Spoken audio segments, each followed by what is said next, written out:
Expanding was the original goal of this series.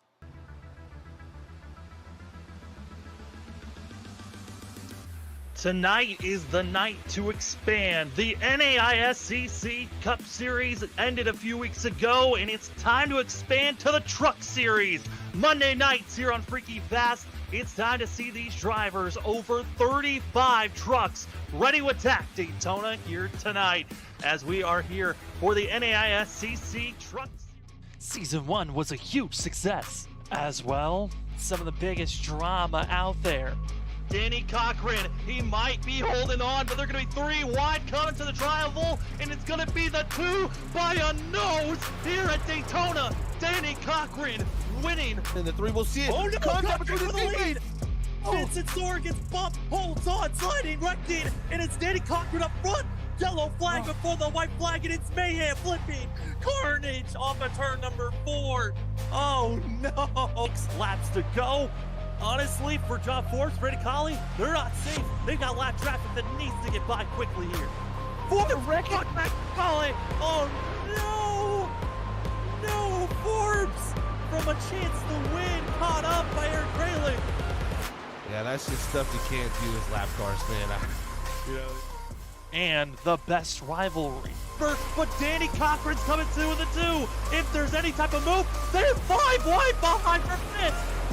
Oh my, the 5 wide here, this ain't gonna work. They make it last, bumping and banging to the end. They're beating banging for the lead. Sora's still with their shot here, coming off a 4. Look at it, that's it.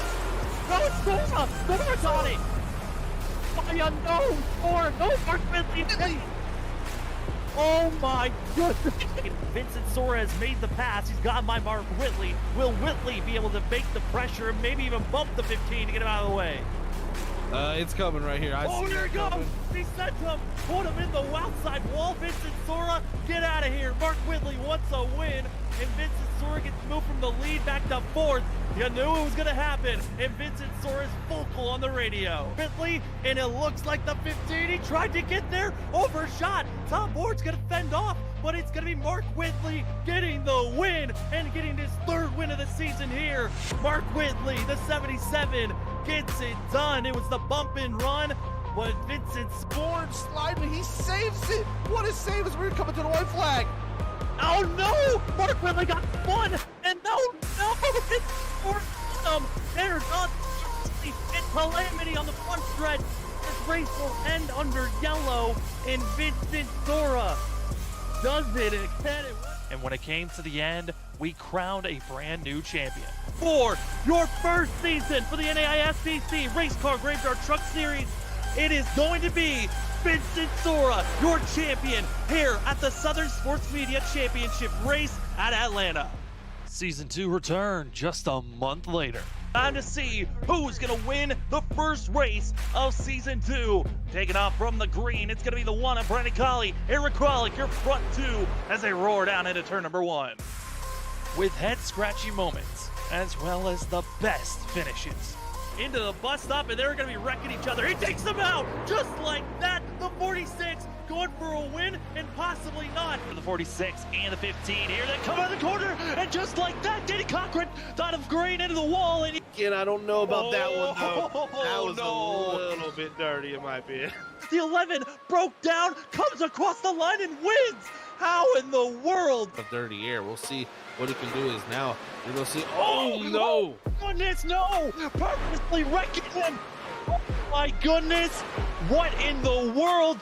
He's going to be right on the back bumper. A little bit of contact. Wiggles. And there goes Tolmage. He wakes the move. Here comes on the inside. Cody Reed's trying for an opportunity. He spins up, but it's going to be Tolmage coming across the line. Diving it down low. There's still a little bit of lap traffic to worry about. The 2 going to go high, but here comes Stripe Jump to the inside. Has the run, but not close enough. Danny Cochran takes the win by just that of a nose as they're going through 3 and 4. Coming out of turn 4. It's white flag on my ticker, but it might not be. They come across the line, side by side. It's John Forbes getting the win. For your hot lap designs, 225 goes with the fuel strategy run. Eric Sam wins here at Hot Atlanta. We had to crown a new champion, which gave us a pretty incredible finish. lead. It's Logan Breakey forcing it 3 wide between himself and the 2 championship contenders. Ethan Smith, the driver that's a sitting duck right in the middle. Who's going to back out? We stay 3 wide into turn 1. We continue at it.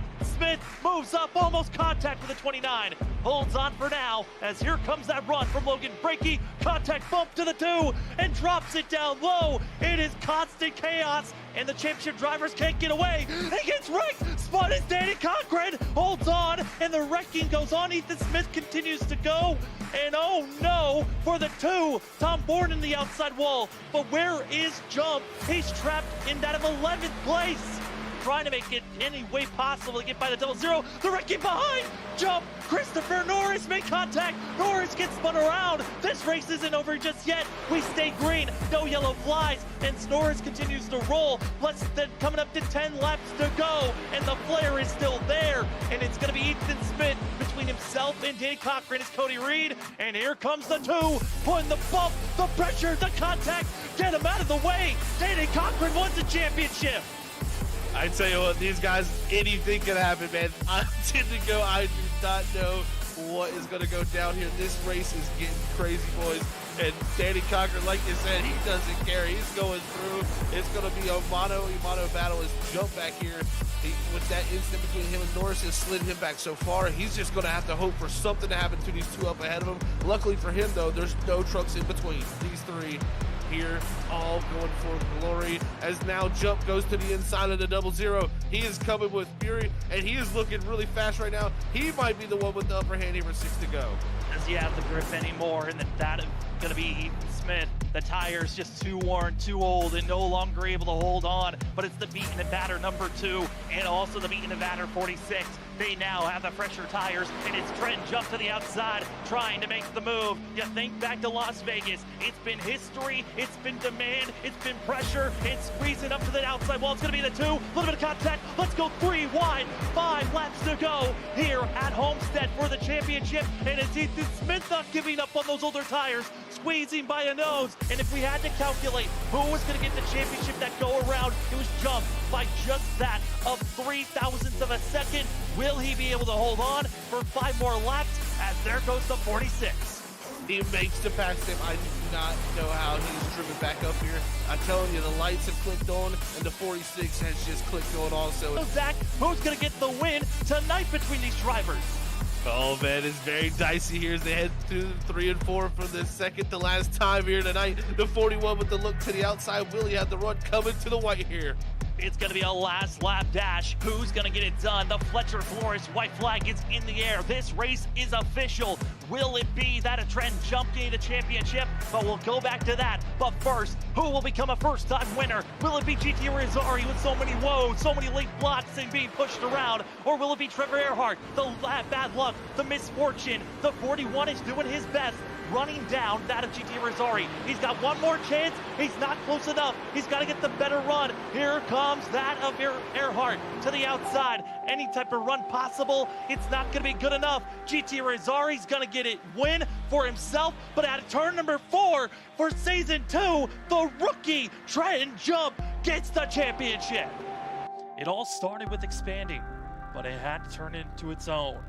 That's why the incredible Sim Racing Championship Race Car Graveyard Truck Series is ready for Season 3, July 11th on Freaking Fast Broadcasting.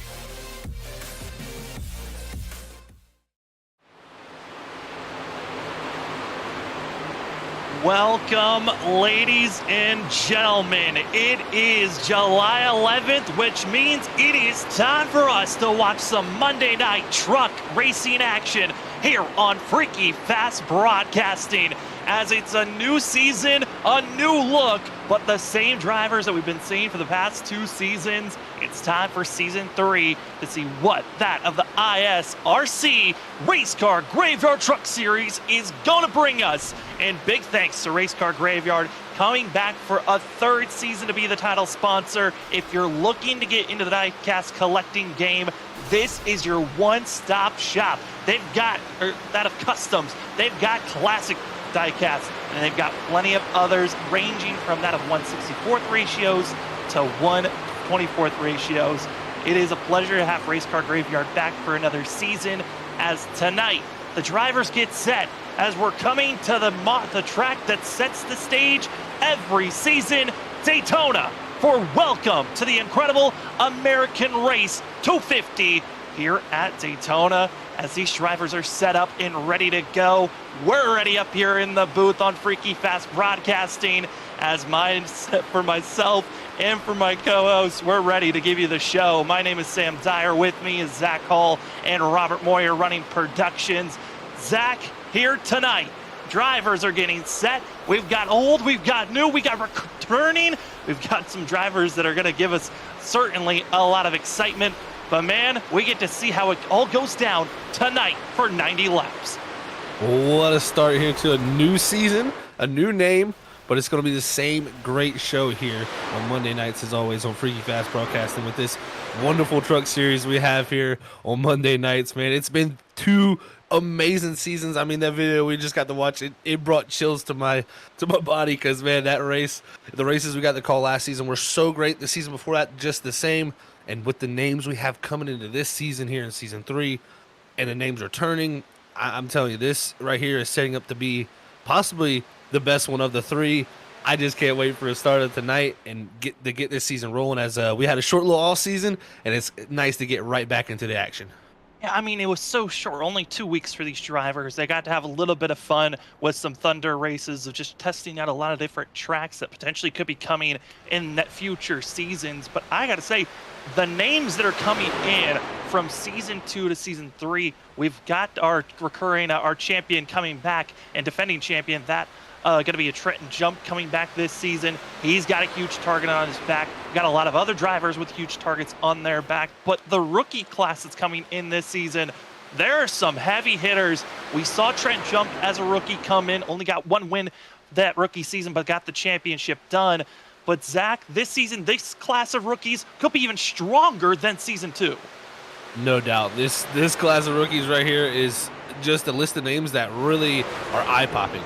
I mean, you can't look very far on the leaderboard. We got Zach Wilson there in the 51. I think he's going to be a name we got to watch out for through much of this season. Christian Gomez in the 27 looks like he's going to be a new one out there that's going to be on that team with Trenton Jump there. So it'll be interesting to see how he plays out. Then also you got drivers like such as returning even Mark Whitley. I mean, we saw what he produced in season 1. You got Cedric Hunter coming in the 13. I'm sure he's going to be a title threat coming right into the picture. We've also had past winner Brandon Colley return. I mean, this list here that we've seen tonight is going to be so stacked that once we get, 5-6 races in, we really get to see like the true picture of the season. I can't wait to see the competitiveness of this season, of these drivers out here, because it's only going to raise the bar with the guys that have come in right here tonight. And this season, there's going to be a lot of also new tracks that we have not seen in season 1 or season 2. There's also a little bit of swap up on how this playoff action is going to look like at the end of the season. A lot of different new things coming in with the fact that we are a brand new, going to be brand for this league. They're carrying over all the stats that are coming over from their previous known as the NAISCC Truck Series. They are now known as the incredible Sim Racing Championship, sponsored by that of Race Car Graveyard Truck Series. These drivers are excited for the brand new look, the new racing. But Zach, of course, we're here at Daytona, the place that usually is tradition to start a season off. We've seen some spectacular finishes to the end, but here tonight, I feel like team aspect, there's not really a team championship anymore, so that aspect isn't going to be as big of a deal, but certainly teamwork is going to be the big thing here tonight. Oh, no doubt. Always when you come to the Daytona, Talladega, any restrictor plate racetrack we go to, you're going to have teamwork. You do not get passes done by yourself. As you see here, watching just these guys in practice line up bumper to bumper. These cars are reduced in horsepower here when we go to these bigger super speedway racetracks. That makes it where when you get grouped up together, you got to break through that air. And when they do that there, they're in this drafting pack, it makes so much more energy, and that's why you need teamwork. If you don't have a driver to go with you when you go to make a move, you better hope you clear that driver that you made the move on, because if you don't, you're going to be left out of the dry going backwards with no help on your hands. As you can see there, just jumping out that 1 split second there for the 00 Ethan Smith, he drops right back. It drops right back, but man, that is going to be some strong contenders to watch out for. Ethan Smith, a back-to-back Final Four contender, hasn't won the championship just yet, but that double zero is going to be a threat to watch out for, as well as the three you see on track. That's going to be Anthony Gaudio, who missed out on the playoffs, came in as a really strong contender, but missed out on the final rounds. And at three, certainly also is going to be looking for some redemption, as well as Cody Reed trying to have a good run for himself. As you see some of the drivers, we're getting to the tail end of practice, and that usually means let's have some fun, let's get that stress out before we get to qualifying, when track position could be a key for some, could be some mind games for other. But Zach, some of the threats that we're going to be expecting to see, we've got a lot of heavy contenders, and Mark Whitley, the 77, coming back this season. That is going to be a strong contender who's talking about redemption overall.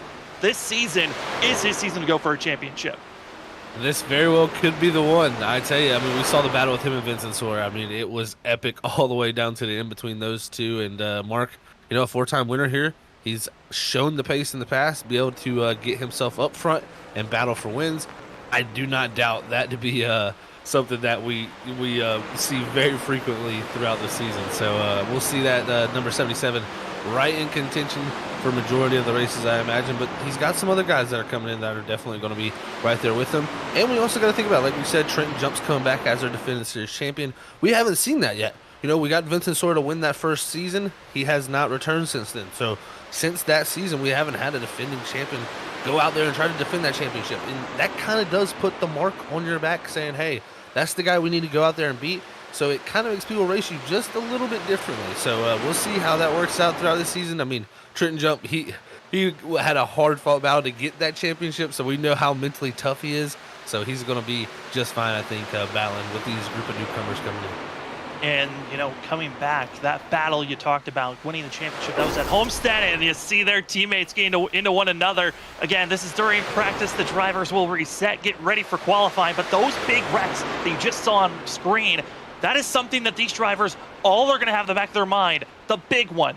When will it strike? Because it's not an if it will happen, it's a when. And those two teammates, that was Jarrett Talmadge in the 17, Thomas Green in the 15 from Planet Sim Motorsports. That team is going to be really having themselves under a microscope just based on how the last season ended. Yeah, definitely how the last season ended. It did not work out well for that group there. As Jarrett Talmadge, he's going to start off the season with an interesting position too in that 17 machine after his incident at the Homestead Miami Speedway, where he unsafely backed onto the racing surface, causing that late race caution that kind of shook things up. He gets a 15-point penalty to start the season. He also gets an EOL tonight, so he's going to go to the end of the longest line, start at the rear of this field, and then after that, he will also get a 30-second hold on pit road. So right at the beginning of this race, the 17 is already going to have to dig out of the hole he's put himself in after the last season's mistake at Homestead. Yeah, I even said it live during the broadcast at that time when we saw the intentional caution being brought out. There was most likely going to be a penalty served, and certainly that has been given to the 17 of Talmadge. And Jarrett Talmadge certainly hoping to have a good run here tonight, but that is going to be a big hole to try to dig out of. But luckily, we're here in Daytona. Anything can happen. The wild card type of a night, and we've already seen two different winners in our two previous seasons. Danny Cochran, winner of season 1 here at Daytona, and then it was that of John Forbes, winner of season 2. Here tonight, Zach, I mean, I don't think there is a heavy favorite to win this race here tonight.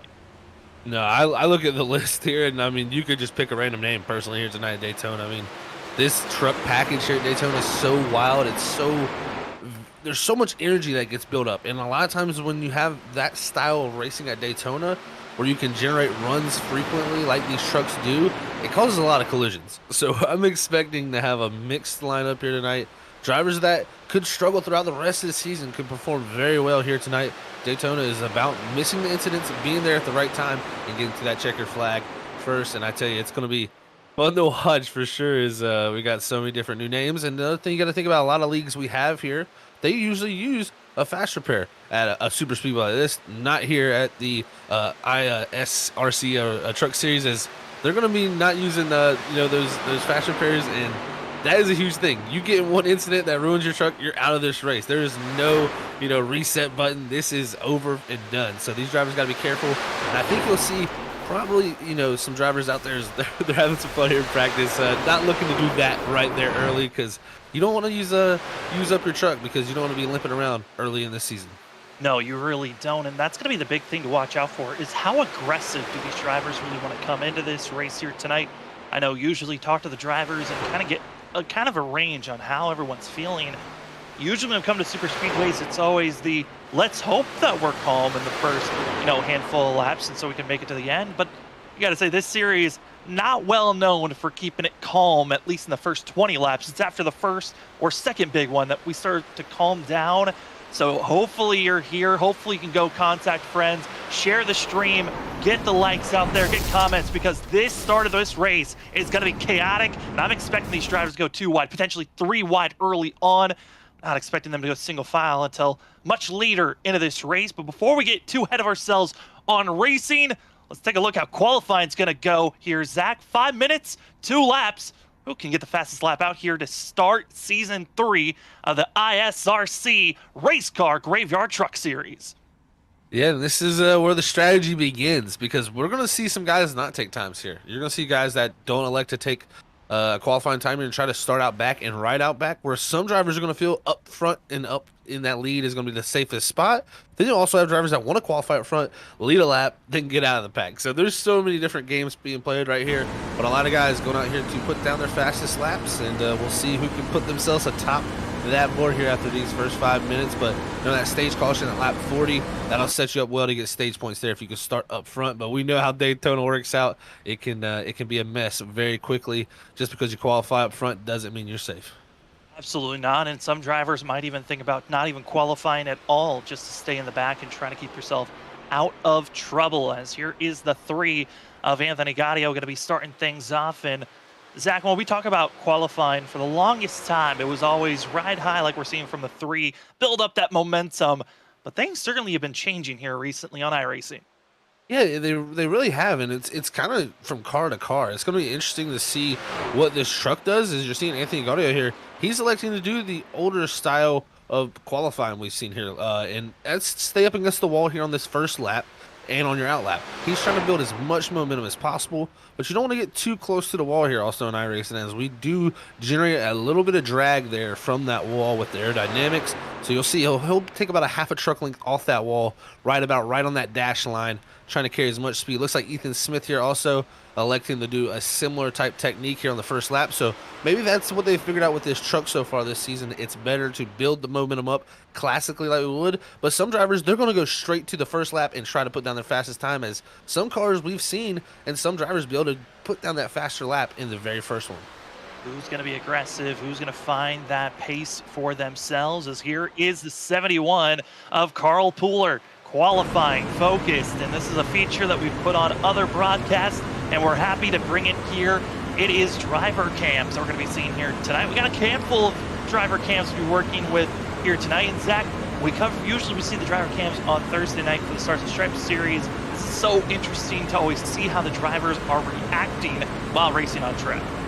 Oh, I love this. This is such a great feature that we continue to bring here for you guys. And I like looking at really like the face of the driver, the focus. You get to really see the difference in style of a lot of drivers. Some drivers are talking a lot, doesn't even seem like they're paying attention. It seems like they're just having a great old time. Some drivers are stone cold. They look straight forward. They do not have any emotion. They look straight into their screen and try to hit their marks. And, people make all different styles work, and it's just interesting to see each and every different person's point of view. But Carl's definitely got a good one here as he's trying to put down that flyer of a lap. As right now, it's the teammates of Cedric Hunter and Brandon Colley up on top of the board. And for Carl Pooler, currently going to be 17th on the board on that first lap. Coming across the line here for his second. We wait to see where he's going to be placed, and it looks like for Carl Pooler, it's going to be that second lap is going to be slightly faster, but only up to 15th is the 71, as 24 drivers have put a time down. But Zach, this is the biggest field we've ever seen for this series. These drivers have a full pack that they've got to worry about, which kind of, I would imagine, changes up the mindset of, do I even want to start all the way in the back, or do you want to be, picking and choosing where you want to go?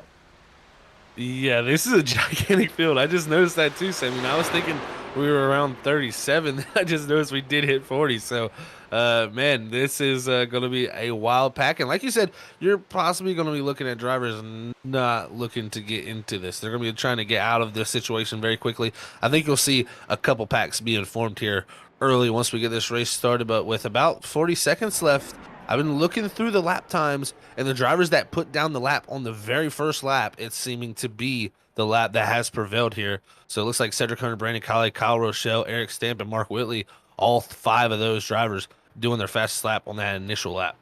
Strong driver is going to be up front. Got a couple of rookies trying to put on a show. Cedric Hunter going to be the top of the board for our rookie class. Returning driver Mark Whitley going to be in 5th as the field drifts on by. It's going to be 13 seconds left here for qualifying as the drivers are getting set and ready to go here tonight. Again, it is 90 laps these drivers are going to be racing here for our season opener. Stage break will be at the end of lap 40. Everyone set up and ready to go as Daytona is being prepared, and so are we as the drivers are done with qualifying. It's time to take a look at the laugh lap. That is a meme community on Instagram. It's the laugh lap. Go check them out. Go check out some of the best memes out there on Instagram. Thank you for being our qualifying results sponsor as we get ourselves set up. 40 drivers. Where do they line up? Well, here they are getting the pole award. Going to be Cedric Hunter in the 13 with Brandon Colley changing up the number from 1 to 94 is going to be that driver in 2nd place with Kyle Rochelle in 3rd. Eric Stamp going to be in 4th with returning driver Mark Whitley going to be in 5th place. Then it's going to be Christopher Norris in 6th. Rookie Christian Gomez going to be in 7th with Jason Tamer, as well as Tom Bourne and Danny Cochran changing up his number from that of the 2 to the 31 in 10th place. In the 11th position, we got a rookie driver, Nick Crawford, here making his debut tonight. Alongside him is going to be Joshua Freed in the 12th spot. 13th is going to go to the 3. Anthony Gaudio going to look to start his season like he closed it out. 14th is going to be Jonathan Smith in the 72 machine, his return here tonight. 15th is going to be Logan Brakey. 16th is going to go to one of our Final Four contenders from last season, or the past 2 seasons, Ethan Smith in the 00. 17th is going to be the 01 Aaron Kralik. 18th is going to be defending champion Trenton Jump. 19th is going to go to Tanner Johnson, his return back here to the Truck Series. And 20th is going to go to Cody Reed. Then going to be that at 21st position, Carl Pooler with rookie Zach Wilson going to be in 22nd spot. John Forbes was winning driver from last season, going to be coming into 23rd with last driver to win in this series, GT Rizari, going to be in 24th. That of Gregory Shaw in 25th with Thomas Green in 26th. It's going to be that of Jarrett Talladega Talmadge going to be in 27th, with that of Trevor Earhart going to be in 28th, with Dakota Moniz in 29th, and that of Nolan Hicks going to be in 30th. In 31st, it's going to be Noah Steele. 32nd is going to go to the 24 of Ali Fonseca. 33rd is going to be the 91 of Martin Morales. 34th is going to go to Isaac Shelley. 35th is going to be Kerry Trapp. The 97 Alexander Light going to start in 36th. 37th is going to go to John McAdams. And then 38th is going to go to Robert Schmock with Tyler Dingler and Robert Hattenbach starting out back in 39th and 40th as we got a full field here tonight, Sam. Full field, ready to get rolling, and want to give a big thanks to all the amazing sponsors that are helping out that of the ISRC Race Car Graveyard Truck Series to get prepared for Season 3. We've talked about some of them already, that of Race Car Graveyard being the headline sponsor. We got the Laugh Lap, going to be our grid sponsor, and as well, huge thanks to that of Morecast, Colored Teal Graphics, LP24 Clothing, with that of 213 Simware, as well as many other sponsors that we'll talk about later on tonight to get us prepared and ready to go here this evening. Zach, we're on the back stretch. Stage break going to be at the end of lap 40. That's the first mark that we're trying to get to. How do you think they're going to get to that point if they can survive as well as get stage points? Well, it's going to be interesting, too, because of that fuel tank, 18.7 gallons in this truck here on iRacing. That is going to be cutting it close. I'm thinking they're about a lap to possibly 2 laps short. So we may see some drivers trying to stretch that fuel. But remember, you got to get to 40 and then come back around the pit. So it's going to be tough to save that much fuel. We'll see if anybody tries to do it, but I expect some yellows. Well, we had 2 incredible seasons. It's time to see what Season 3 brings to us. The incredible Sim Racing Championship Race Car Graveyard Truck Series Season 3. Are you ready? Because we are up in the booth, the drivers are ready, and the green flag is out in the air. We're green here for Daytona. Great even start from all these drivers. This is a dead even start from really everybody up front. It's going to be Cedric Hunter leading the way, though. He's going to have teammate Brandon Colley there on the outside line. With the help of Kyle Rochelle, though, it seems that 13 going to pull a nose ahead through 1 and 2 as Eric Stamps trying to get to the back bumper of the 94 up top. Play even, play equal. It's all about getting up to speed as they're heading down into the backstretch. Could be equal footing for second place, as that's going to be Colley and Kyle Rochelle.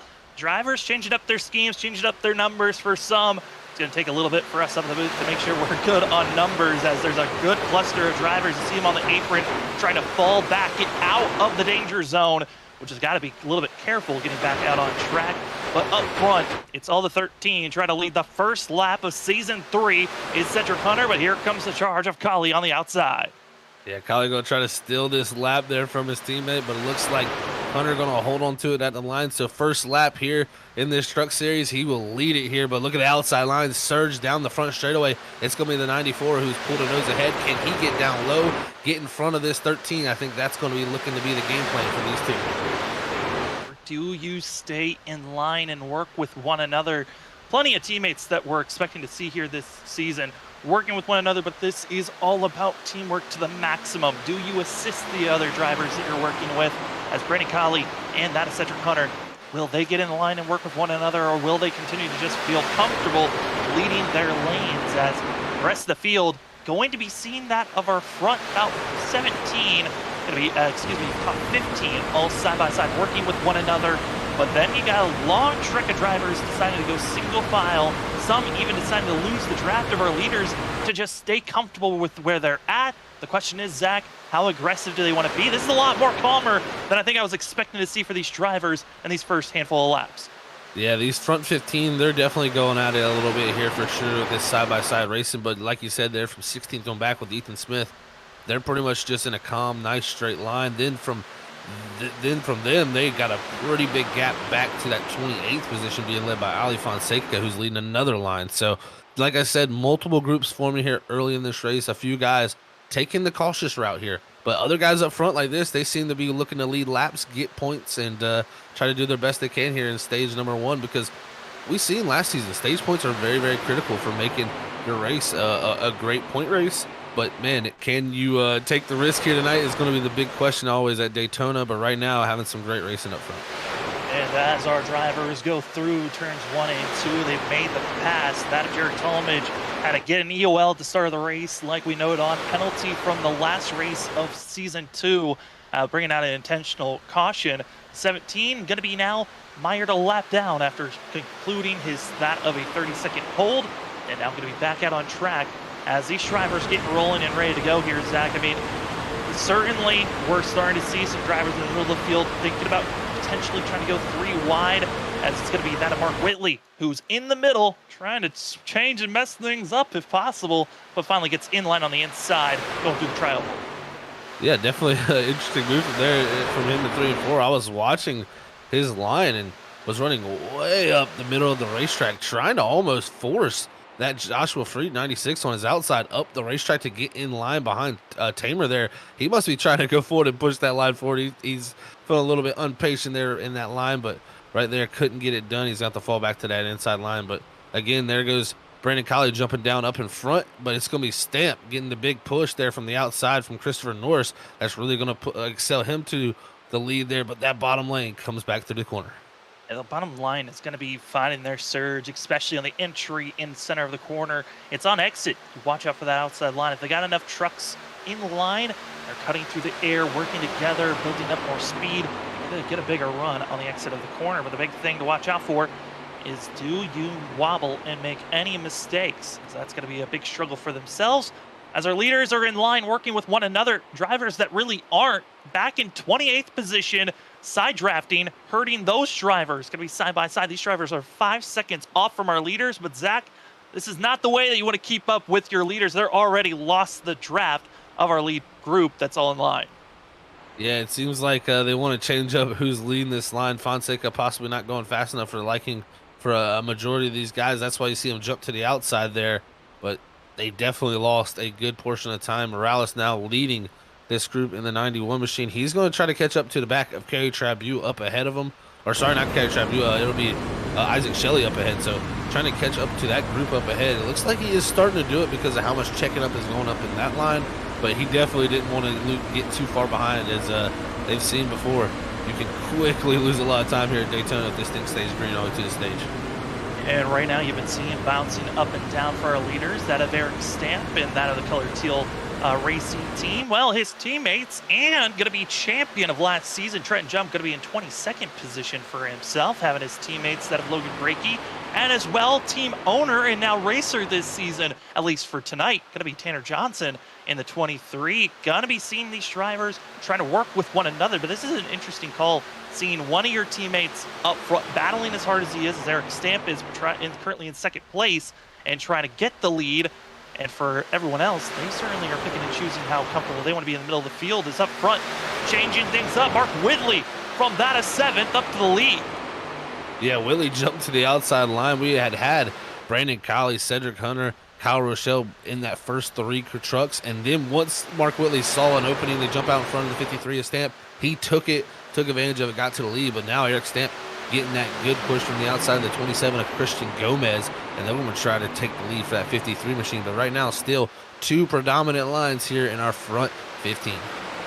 And what's interesting to watch this group is technically color teal graphics. They're going to be having a total of 5 trucks out there on track. Alliances, though, going to be with the G Fuel running number 16 of Tom Bourne, who's having a little bit of issues, but I'm curious to see how these drivers with the bigger, numbers of seeing alliances, teams, there's going to be a lot of shuffling around, but in the early going, again, top 15 drivers still side by side and try to pull away from the rest of the field. At least try to pick and choose and put yourself in the best positioning to get those stage points. Is right on board with 51 of Zach Wilson. Wilson, a driver that we've covered in other series, has been predominantly well at super speedways. Curious to see how well he's going to work, as he's going to be a part of a team that's trying to make a little bit of a bigger splash this season than last.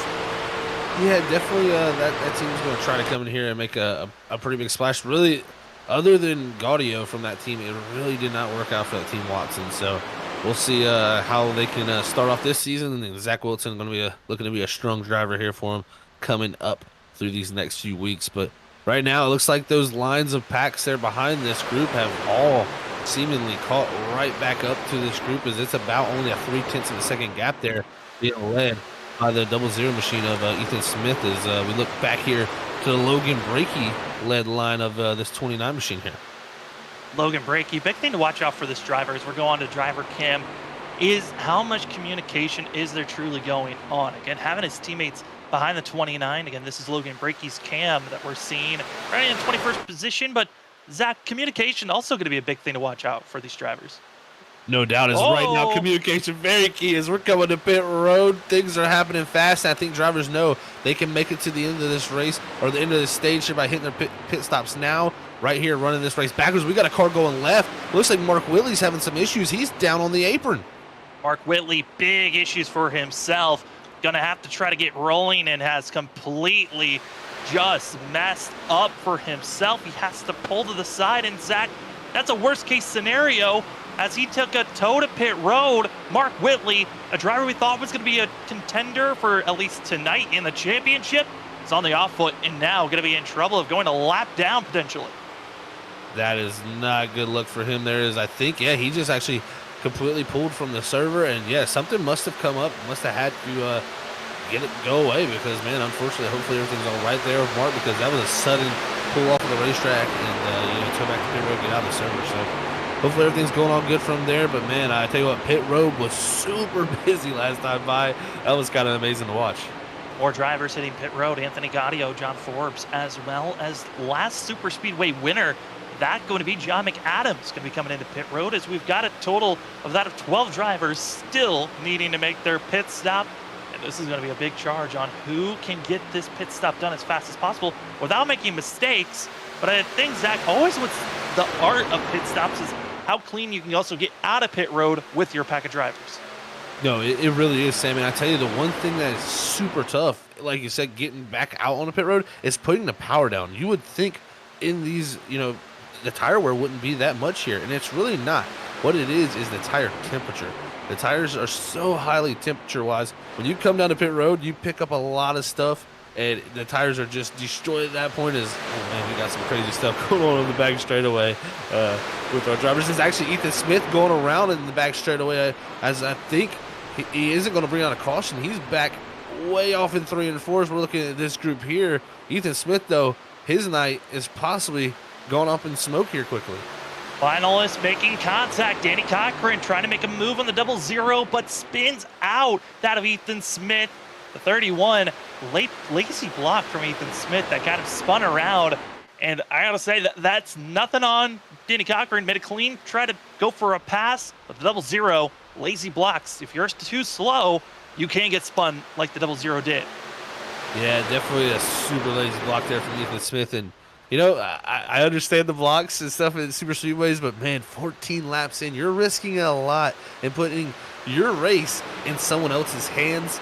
And that's something that personally I would not be looking to do this early into the race in this season. But Ethan Smith drives the same way pretty much from lap start to lap in, and that's somehow some drivers drive it. So he'll have to recover from that, but he's going to have to hope that he can find some type of drafting help, because he's all by himself right now, looking to probably go a lap down here before this stage ends, as this group is all racing each other right now.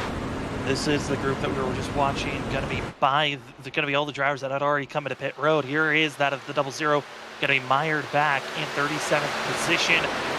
As you see this lead, this is the group that we're watching that have already come into pit road. A lot of jostling going on in this group, but our lead pack going to be GT Rosari leading that group. Still going to have to wait and see how our top 12 decide to come into pit road. Yeah, those drivers all still waiting. They'll be looking to play the other game of wait till the last moment to come to pit road.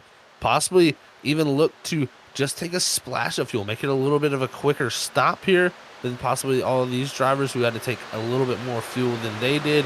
So we'll see if that's the case, and then come back down for that stage break and get some more fuel and tires. But right now, this pack back here definitely all racing for positions after they got their spots done. But that inside line predominantly looking very, very strong, as that outside has been trying to make stuff happen back here. A few drivers have been trying to go forward, but they haven't been able to get the momentum they'd like. And this inside line right now being led by Kyle Rochelle, the first of the pitters, has been flying. A little bit of 3-1 action in the middle of that group as we move up back to our leaders. Is this the battling for second place? Tom Bourne trying to make a pass all by himself.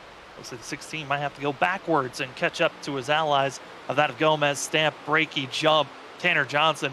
That is looking like a strong group to watch out for at the end of the day. But up front, Irizarry, Freed, for that of Joshua Freed, always a threat when we come to super speedways. Know that we always state this is a wild card. Anyone can race here, but there's certain drivers that come out to a super speedway race where they just have a little bit more confidence than when they were at, more traditional mile and a half or shorter. Yeah, this place can definitely give people those that confidence that they need to go out there and get it done. And the one thing that I've been really monitoring is these lap times from these drivers. And that's going to tell us the true tell of the story of what is going to happen during this pit stop sequence. Right now, our front 12 still yet to pit there, from GT Rosario back to Tanner Johnston.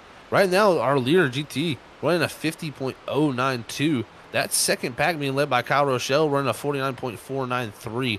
And while they're doing a lot of battling back there and a lot of slicing and dicing, they are catching up a little bit. So that is allowing them to possibly make this a little bit easier of a transition when that other group pits and possibly jump way out ahead of them. Where do you want to go? How do you want to race this one out? Danny Cochran going to be leading this group now with Kyle Rochelle.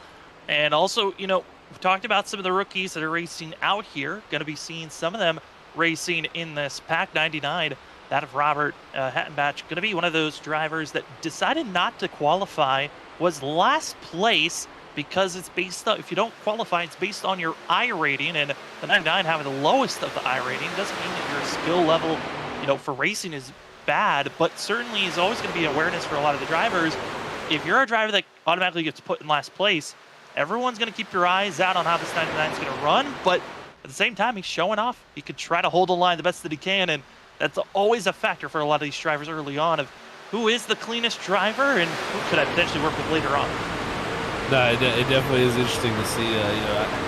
a lot of people put a lot of stuff into the iRating number and stuff, you know, but that is just a number. It does not truly reflect your skill. There's so many different factors that go into it. So definitely with him being the 40th car on the grid there with the lowest iRating, and showing out right now. So doing a great job is Robin Hattenbatch. So we'll see how this season continues on. As getting a little bit wiggly there for him as we rode on board as we look back at Gaudio. That was a little bit of a dicey moment there that could have really upset this pack here. But again, I continue to watch that time between that pack and the leaders continually each and every lap. They're seconds faster than this front group who's just running single file. I don't know if this front group up front is trying to save the fuel, if that's possibly what they're looking to do, because the lap times are definitely way down. Well, you got also got to think about this, Zach. I mean, you had everyone else from 13th on back. They came into pit road, they pitted, they know they're good on fuel, but you also threw out the window is only about a lap to 3 laps is the window of laps that you got to recover, which that's each lap around this track 2.5 miles. So meaning you got to figure out how to save 15 miles of up to that of 5 to 7.5 miles. You have to figure out how to save. So these drivers, you've got about 30 seconds of buffer to try to slow down and maybe save a little bit extra fuel, which could potentially work out. It very well could, and that's the thing. I think saving that much is very, very possible, definitely here at Daytona, where you can lift a lot. GT, the driver out front, would be the one I worry about, but I actually see a pit road action, so that tells me right there, not going to happen. Color Teal Graphics, as well as Tom Bourne, all coming into pit road to work with one another, and no surprise, all coming in, but that's a big cluster, leaving us with just a total of 6 drivers in our lead pack.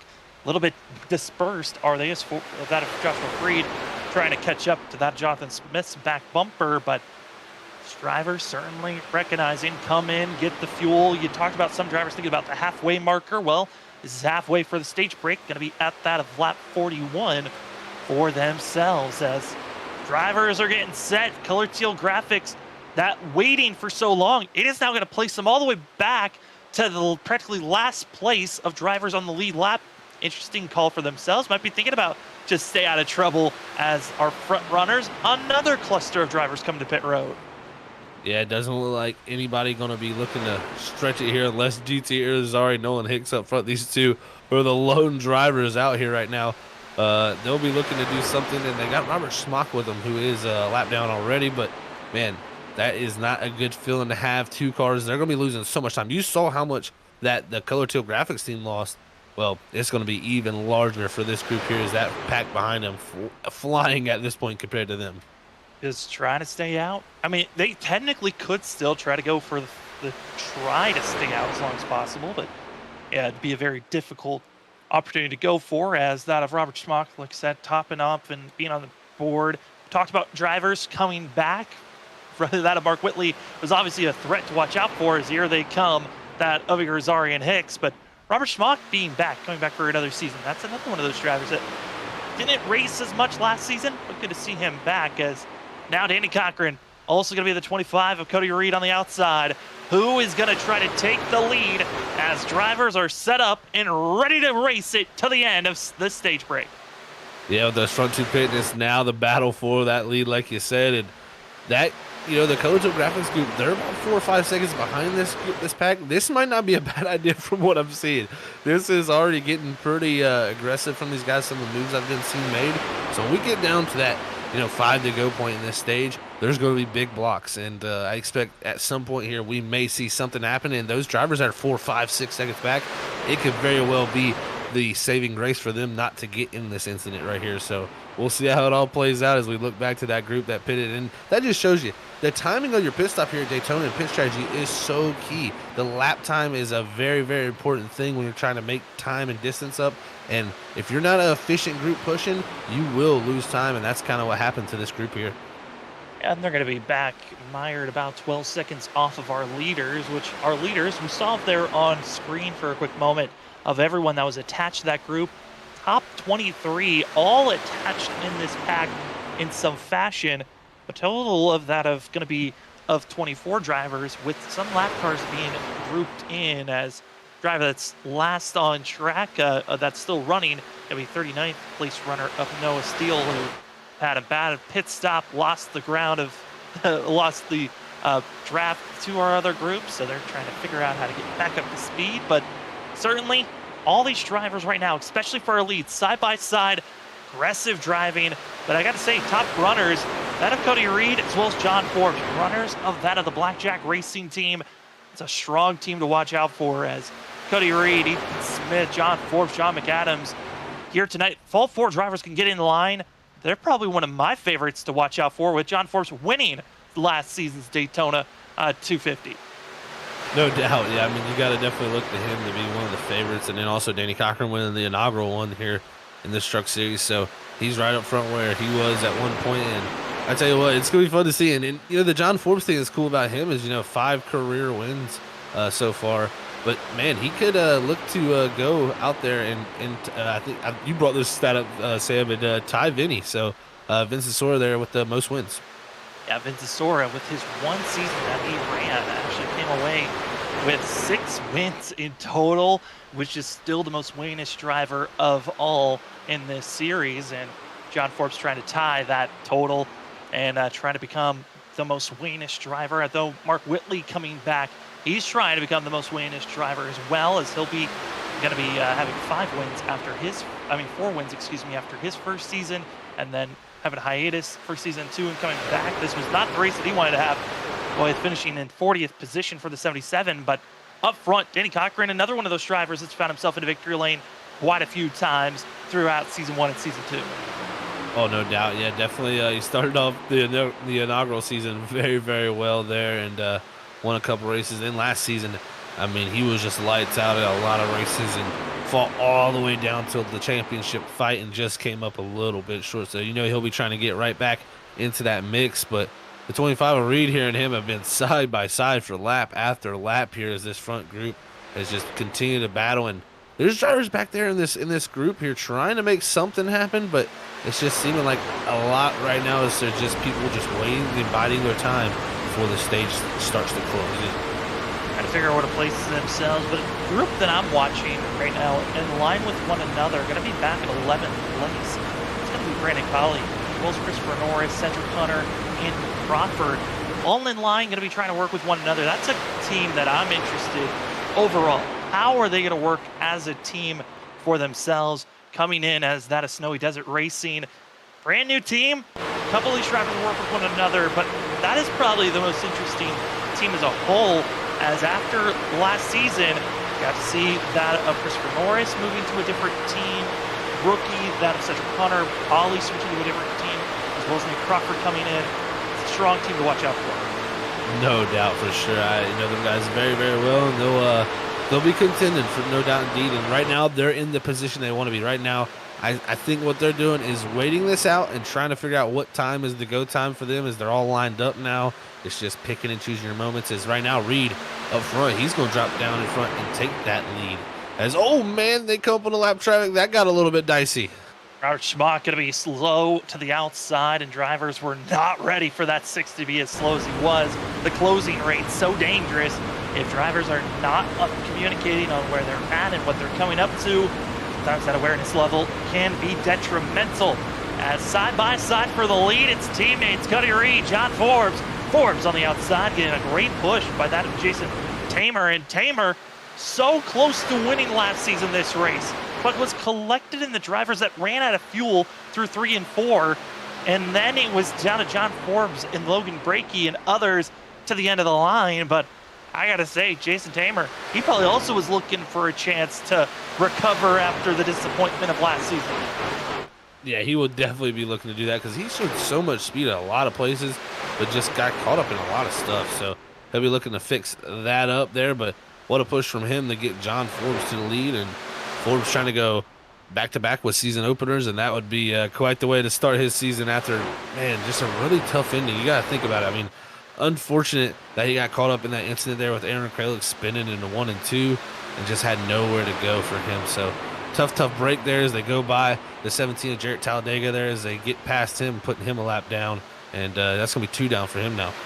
Going to be back in 39th position, 2 laps down, needing more yellows to come out. And for these drivers, 11 laps to go until our stage break. Come to 10 to go as it's at the end of lap 40 when our top 10 drivers will get bonus points and a yellow flag will be thrown. So expecting these drivers to start to ramp it up here in the next 5 laps as we're coming up to a little bit more traffic. That's going to be Noah Hicks. That's going to be the next driver to go a lap down. But Zach, no surprise, with us staying green during this whole entire time with green flag pit stops, some drivers lost the draft and are going to be going a lap down if we continue at this pace. Yeah, Daytona, man, when you throw a pit stop into the mix, it's so easy to get just left out to dry. And once you're like that, it is no man's land. Every pack that catches you at that point, they're going so much faster than you that you can't hang on. But right here, this pack's going to be big enough to where he possibly will be able to hang on with so many trucks. But it's just a tough ordeal here in the first stage to be going a lap down like this. As all these trucks go high around him, he's going to hold the bottom here. And with a ton of speed, going to be on the outside. Going to be Danny Cochran with a huge push by the 81 of Tamer. Gaudio going to be on the inside watching the 31 just come right in front of him. But for these drivers now, going to be 9 laps to go here until our stage break. And Zach, the question always was, I threw it out there, it's not if, it's when the big one will strike. Will it happen before our stage break is done? That is the question always lurking at Daytona is, you know, if I was a betting man, I would say yes, because these guys are going to get a lot more aggressive. You're going to see pushes from this group that's farther back that's going to shove up here, and I really feel like that third lane at some point is going to come to be a factor. Somebody's going to stick their nose up there, and they're going to try to make it happen. If I'm Danny Cochran, though, in the 31, I like where I'm at. Same for Tamer up there in the front positions, because you get to kind of decide your own destiny right there leading your line. You get to pick where you want to go and figure out what you want to do. So right there, I'd like to be in those positions if I was out there. But, man, these drivers in the back, they're going to be looking for any type of moment to get a run to go to an opening on the track. Top 10 going to be the drivers to watch out for. And currently our top 10 side by side until you get back to Hicks, who's a lap down driver, then Dakota Moniz in 11th, and other drivers that are in line. But this is our top 10 all on this screen. All drivers hoping for a good run, and backing out is Cody Reed, who's going straight to the back. I think he knows it's about to get chaotic. Yeah, he's got that feeling. And, oh, he jumps up in line, actually, right there. Luckily, going fast enough that it's not going to cause too much of an issue. He'll get right there in the bottom lane. But, yeah, I think he felt that something was bad about to happen here is the energy, and everybody is starting to push a little bit harder. It looks like a car pitting there from the middle of that pack. Yeah, that's going to actually be Robert Hick. That Hattenberg, Batch going to be coming in. And for the 99, reason for coming in, actually missed his pit box the first time he came through pit road. Tried to stretch it out so he did not go a lap down. That's why he stayed out with the group that he was. Now coming into pit road, hoping to not go a lap down, as we've only got ourselves that of 7 laps to go until this stage is done. Well, that was a smart idea of him to wait as long as possible, because he most likely will still stay on the lead lap here pitting with this group. But the problem now is he's going to have to hope to have some drafting help to keep him ahead of these guys before we come to the end of this stage. But I tell you what, he's not going to need much help with the wreck in the front. Oh, and it's Danny Cochran immediately blasting into the outside wall. The big one. And Cody Reed, who fell back. Robert Schmock, who was also further back, involved with this one. The big one hits immediately. That of Mark Morales going to be slow and out of the way. And drivers that were lingering at the end of the line, who were trying to set up to avoid the big one, caught up in this wreck. Oh, you hate to see it. Yeah, hate to see it, no doubt indeed, man. I tell you what, Danny Cochran went for a wild ride right there. He just helicoptered across the racetrack and flew to the apron. So, man, oh, man, I don't think this is going to bring the into our stage either here, Sam. This might put us into a one-lap shootout. But the big thing to watch out for is going to be the 3 of Anthony Gaudio. Moves up, and this is actually going to be after the wreck. There's the 31 already spinning and twirling around, but it's actually going to be the 3 of Gaudio that came up into Joshua Freed, who then gave a slight bump to the 81, who then spun everyone around. There's Kralik in the 01 right in front of others, and going to be also Nick Crawford trying to do a save for the 4, and looks like he will do so, but certainly the big one strikes. Yellow flag, first one of the day. And drivers with required damage, Danny Cochran, who already is out of this race, and Cody Reed, both going to have to come to pit road. And now the question is, how many other drivers are going to have to stay in pit road for extended time? Yeah, it's going to be a question for sure, and a lot of guys coming in here to pit. So I wonder with all these guys hitting pit road, are they trying to pit before the stage, or they got word there's a stage? So we'll definitely have to try to figure all of that out. But yeah, man, Danny Cochran quickly out of this race there after leading some laps. Luckily, he's going to get some bonus points to help him out there, but it happened before the stage. That's the worst possible scenario for you to get taken out in the race when you're leading, is it happened before the stage that you didn't get those 10 bonus points that you're trying to get. So unfortunate for him. He's going to be in a little bit of a hole leaving Daytona, but we know how quick he is. He'll be trying to dig his way out for a majority of that regular season. Well, as drivers are getting set up and prepared, going to be John Forbes out of pit road, initially winning out. We're going to step aside. When we come back, will it be the end of the stage, or will we race to the end of our stage break? End of lap 40 is the recorded time. But for us up in the booth, we're going to step aside, go side by side real quick, and we'll be coming back in just a few moments. Drivers, start your engines!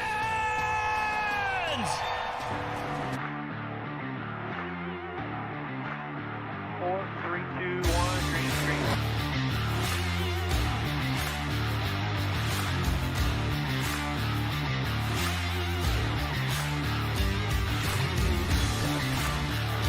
No rear grip whatsoever, up sideways. Sideways everywhere. Come on, man, do what you can.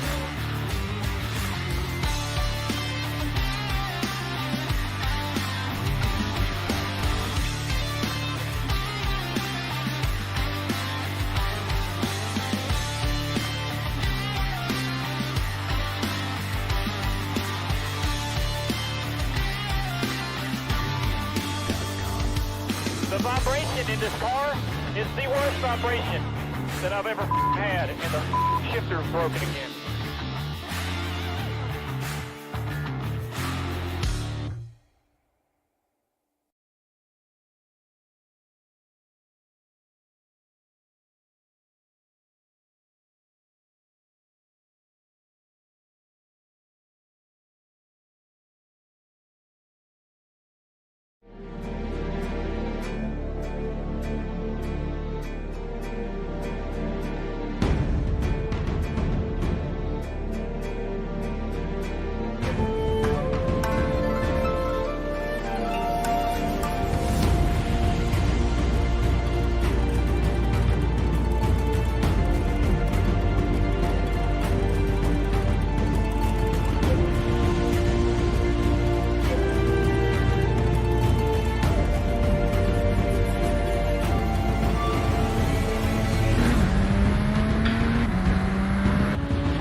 And we are green, ladies and gentlemen, and this actually would count as our stage break. We are racing to the end. And thank you for joining us on Freaking Fast Broadcasting. My name is Sam Dyer. With me is Zach Hall. Robert Moyer running productions in the background as we are green, and it's going to be John Forbes leading the way in the 11. Having Kyle Rochelle, Gregory Shaw, Anthony Gaudio, Tyler Dangler, Freddie Colley, Carl Pooler, John McAdams, Dakota Moniz, and Christopher Norris.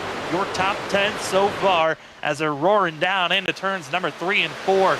As our stage break, want to give a big thanks to that of Larry Productions. Go out, check out Larry Productions over at that of YouTube. They got plenty of comedy, variety videos that'll make you laugh. They've been a sponsor of multiple races throughout Season 1 and Season 2, and now our stage break sponsor. Thank you again to Larry Art Productions. As stage is thrown, actually a little bit of change up, as I was given a little bit of a weird moment there, as this caution will actually change things up dramatically. Robert Schmock is in lucky dog positioning. I think they threw it for an incident, actually. Ethan Smith There was a big wreck actually in the very, very back of the field. So I think that might have been an admin just thrown yellow just due to how many cars were involved in that. Which is interesting. And because of the fact that it was an admin thrown yellow, we will not have the replay. And drivers that were heavily involved going to be that of Nolan Steele, as well as going to be that of Noah Steele, Nolan Hicks, as well as that of Jarrett Talladega, as well as that of Ollie Fonseca, all going to be involved with this incident. And that's going to be our second caution of the day after a very odd incident further back in the field. Yeah, and Ethan Smith had just got back on the lead lap. Now motor completely gone, and you got to feel for that because you just drove all those 40 laps there to get to that stage break, and now going to go up and smoke just like that. Fortunately for him, still got his teammate out front there for that team, but man, oh man, that right there was a very interesting wreck. Just a simple bump, and kind of had like 4 or 5 guys involved in it that got tangled up, and yellow didn't trigger, but the admins figured it was enough, so we got ourselves under yellow here. And because of that yellow, again, going to give Robert Schmock an opportunity to get back out on the racing track. But drivers now set up, second caution of the day. And Zach, we're closing in on halfway. We'll be a little bit under that once we go green again. So how do you feel about the first half of this race so far, as we have no more stage breaks from here on out? Well, this definitely turned the race a little bit into an interesting spot because of where this caution is at. It would be right where the stage caution would have normally been. So, and really didn't get up the speed too much. So didn't really use too much fuel. So I don't expect anybody to be looking here to make any pit stops to change any of your type of strategy up or, top off or any such. There might be a few guys from the back, but not going to see anything like that happen. But so far through this race, it's been a lot of aggression, but controlled aggression, I would say a lot of. And that one incident just shows you when you're racing here at Daytona, you make one little mistake. And when I went back and looked at that incident with Anthony Gaudio there, it caused that real big one that we had to end our stage. It was just a catch of the apron, just a little bit of the left front tire getting onto the apron, shot him up the racetrack. He gets into the cars outside, which it collects Danny Cochran, who's leading up ahead of him. And from there, just fireworks start to happen, and that's just Daytona for you at its lowest. So definitely a unfortunate break for a lot of guys involved in that. But the racing has been really, really good, and I expect when we come down to the end of this race, there's going to be a lot of trucks hurt because once we start to get that aggression level like we've seen so far before, more and more incidents like that start to happen. More and more mistakes start to compile, and that's when you start to see the beating and banging happen, and it could get very, very ugly. Also, we're starting to see drivers getting back on track after coming into pit road. From 13th on back, drivers came into pit road to top off on fuel because of this quick yellow. Interesting call to see from some of those drivers. But Zach, I think that's going to be one thing for a lot of our front runners is with coming into pit road, that's an extra about lap or two that you're going to be working with. And now, how do you run up front to survive this race as other drivers are having their own type of issues? Yeah, having some network issues there. As you see our leaderboard go a little bit crazy there is Forbes. He's having a little bit of issues under his caution. Hopefully that clears up for him when we go back to racing. But yeah, man, there's a lot of possibility there. I mean, they are saving a little bit of fuel. I'm trying to do a little bit of math here. I mean, personally, still they're looking at similar a one-stop race, but I mean, it does give you the opportunity to have more options. Take less fuel, do this, do that. A lot of people think Daytona and Talladega and these tracks like this are very cut and dry. The pit strategy, I feel like, is the most open area in super speedway racing to gain track position most vitally. So we'll see who can get that done. But right now, it looks like pace car lights are going to cut off. We're going to get ready to go back green here this next time by. Get these guys lined up and get ready as we got still 32 trucks on the lead lap. Ready to get rolling, and there's the 15. That's going to be Thomas Green, who's going to hope that he can get back out on the lead lap, and I believe he will. He's beating out the pace car, so he'll be good to get rolling, as well as you see there the 7 of Kerry Tribune, who just got out of his stall. But drivers that are out of this race, saw Mark Whitley pull it over to the side early on in the going here tonight. Then Danny Cochran involved with our first caution of the day. 31 is done. And then we've got some drivers that were in pit road for extended time. Cody Reed is back out on track. Barry Tribune just got back out on track. Ethan Smith, who's just involved with our most recent incident, is in pit road, who's in 36th position. Just back out on track is 17 of Talmadge, with that of Noah Steele and Nolan Hicks. Going to be all exiting out of this race, and Ethan Smith is now just exited as well. So a total of 32 drivers still on the lead lap.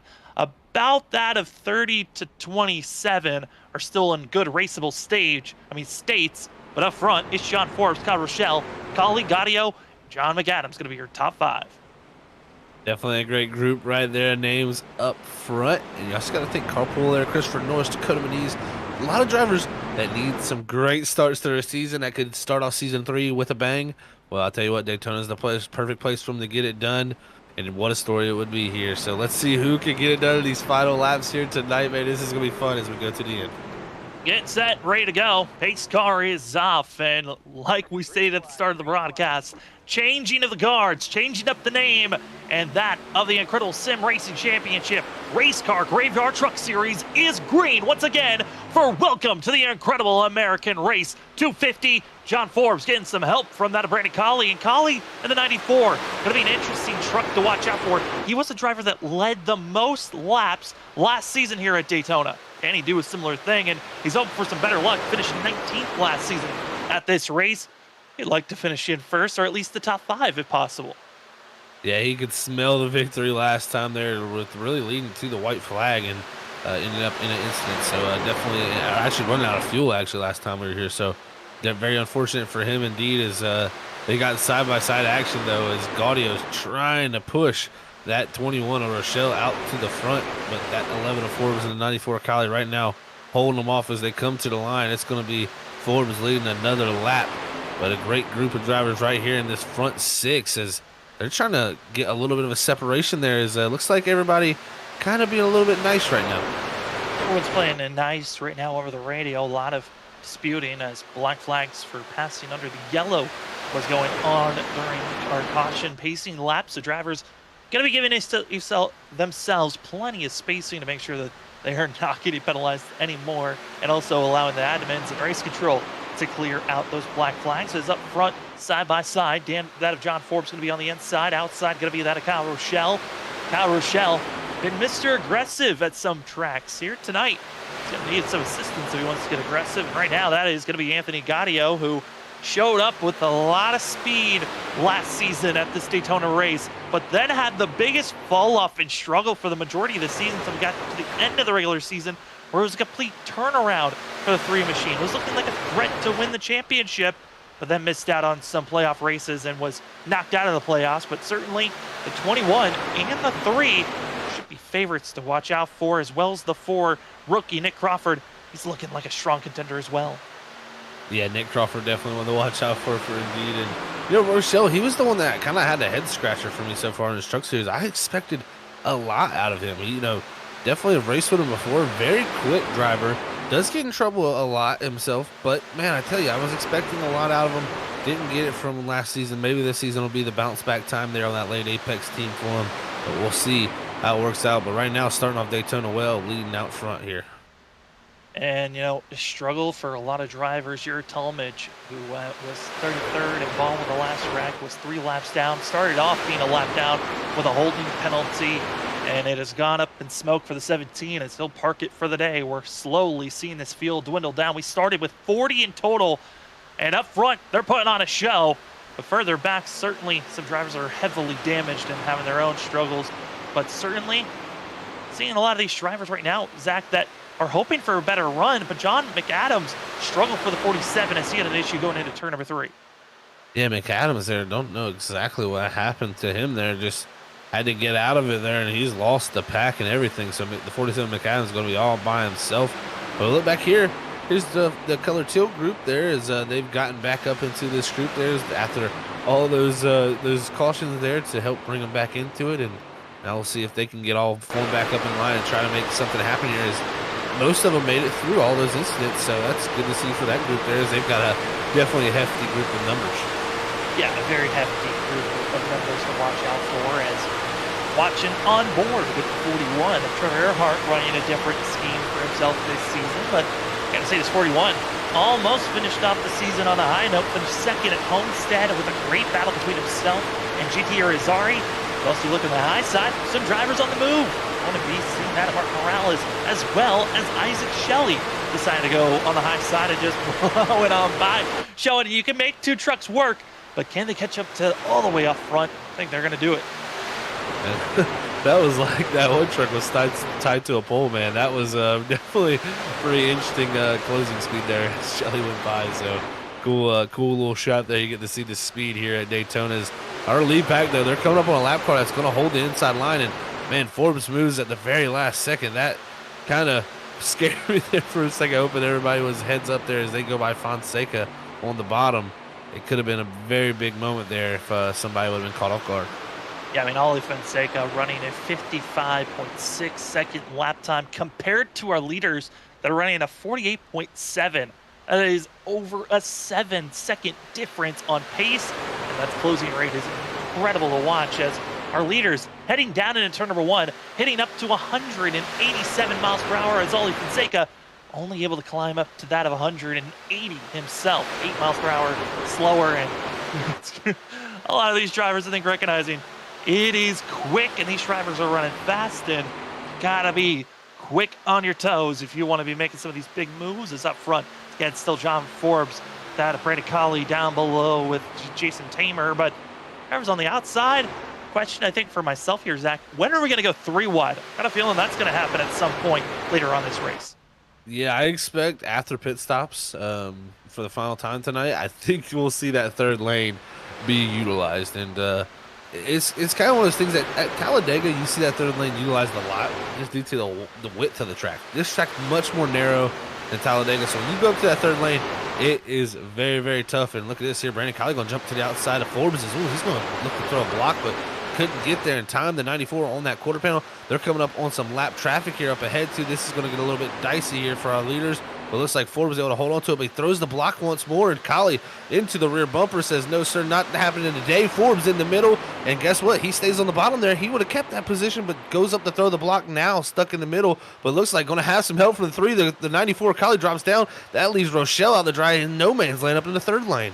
And because of all that squabbling, it's going to be Jason Tamer taking the lead position for now, but everyone gets in line, sorted, and could have been another big one up front, but luckily everyone gets their eggs in the right spots, and now it's on to that of Jason Tamer, that of Brandon Colley side by side, and the difference, who's giving you the better push? Is it Tom Bourne, who's on the inside for the 16, or John Forbes on the outside, as we got more drivers in line on the inside, a lot more jam-packed and pushing aggressively on the outer. Yeah, definitely getting a little bit of aggressive pushes here right now into this point of the race. And, you know, right here on lap 51, I was starting to think, what lap will we see some type of a movement towards pit road? As it looks like Forbes makes something happen. Rochelle follows him into that hole there in front of Tamer. And, yeah, Sam, you said it right there, my friend. That was close. That was the edge, as close as you could be. And Kyle Rochelle, gutsy call, but that's the type of movement that you have to do. If you're told that you're clear, you've got to make your moves immediately. If there's any hesitation, we see Rex. Talked about lazy blocks, drivers just slowly coming up. Well, that aggressive move by Kyle Rochelle, exactly what you need to see if you want to win here at a super speedway track. Yeah, you got it. Like you said, hesitation is the key. If you hesitate, everything goes wrong here at Daytona. That's when you have problems. Right there, Rochelle didn't even think twice about it. He knew where he was going, made the move stick, and luckily for everybody's sake in this field, it worked out. It's showing this aggression level's picking up. But like I said, with the laps we're at right here, lap 52 of 90, you know, I'm thinking we're really about 10 laps, really about 13 laps away from our next pit stop. I think 65 is right around the area where you're going to see a lot of these guys possibly look to stop. We'll see when it all works out. But right now, having some definitely aggressive races 10 laps before that area. Drivers still going to be side by side racing against one another in this field. Certainly starting to feel the anticipation. Where do you want to place yourself as they continue to race on? As they race down the back straightaway, this has been some great racing as Forbes is not able to hold the lead there on that bottom lane. As it looks like Brandon Colley having the help of GT Irizarry there in the 14. going to push to the lead is that is a big moment there. As GT, was leading laps there before that stage, got caught way back, so he had to get himself back into position. Great job for him, that 14, and he's the newest first-time winner here at this Truck Series after coming off that win at Homestead in the season. Win at Homestead, I mean, there were a bunch of drivers trying to go for their first win there, especially with the championship drivers racing and being so aggressive.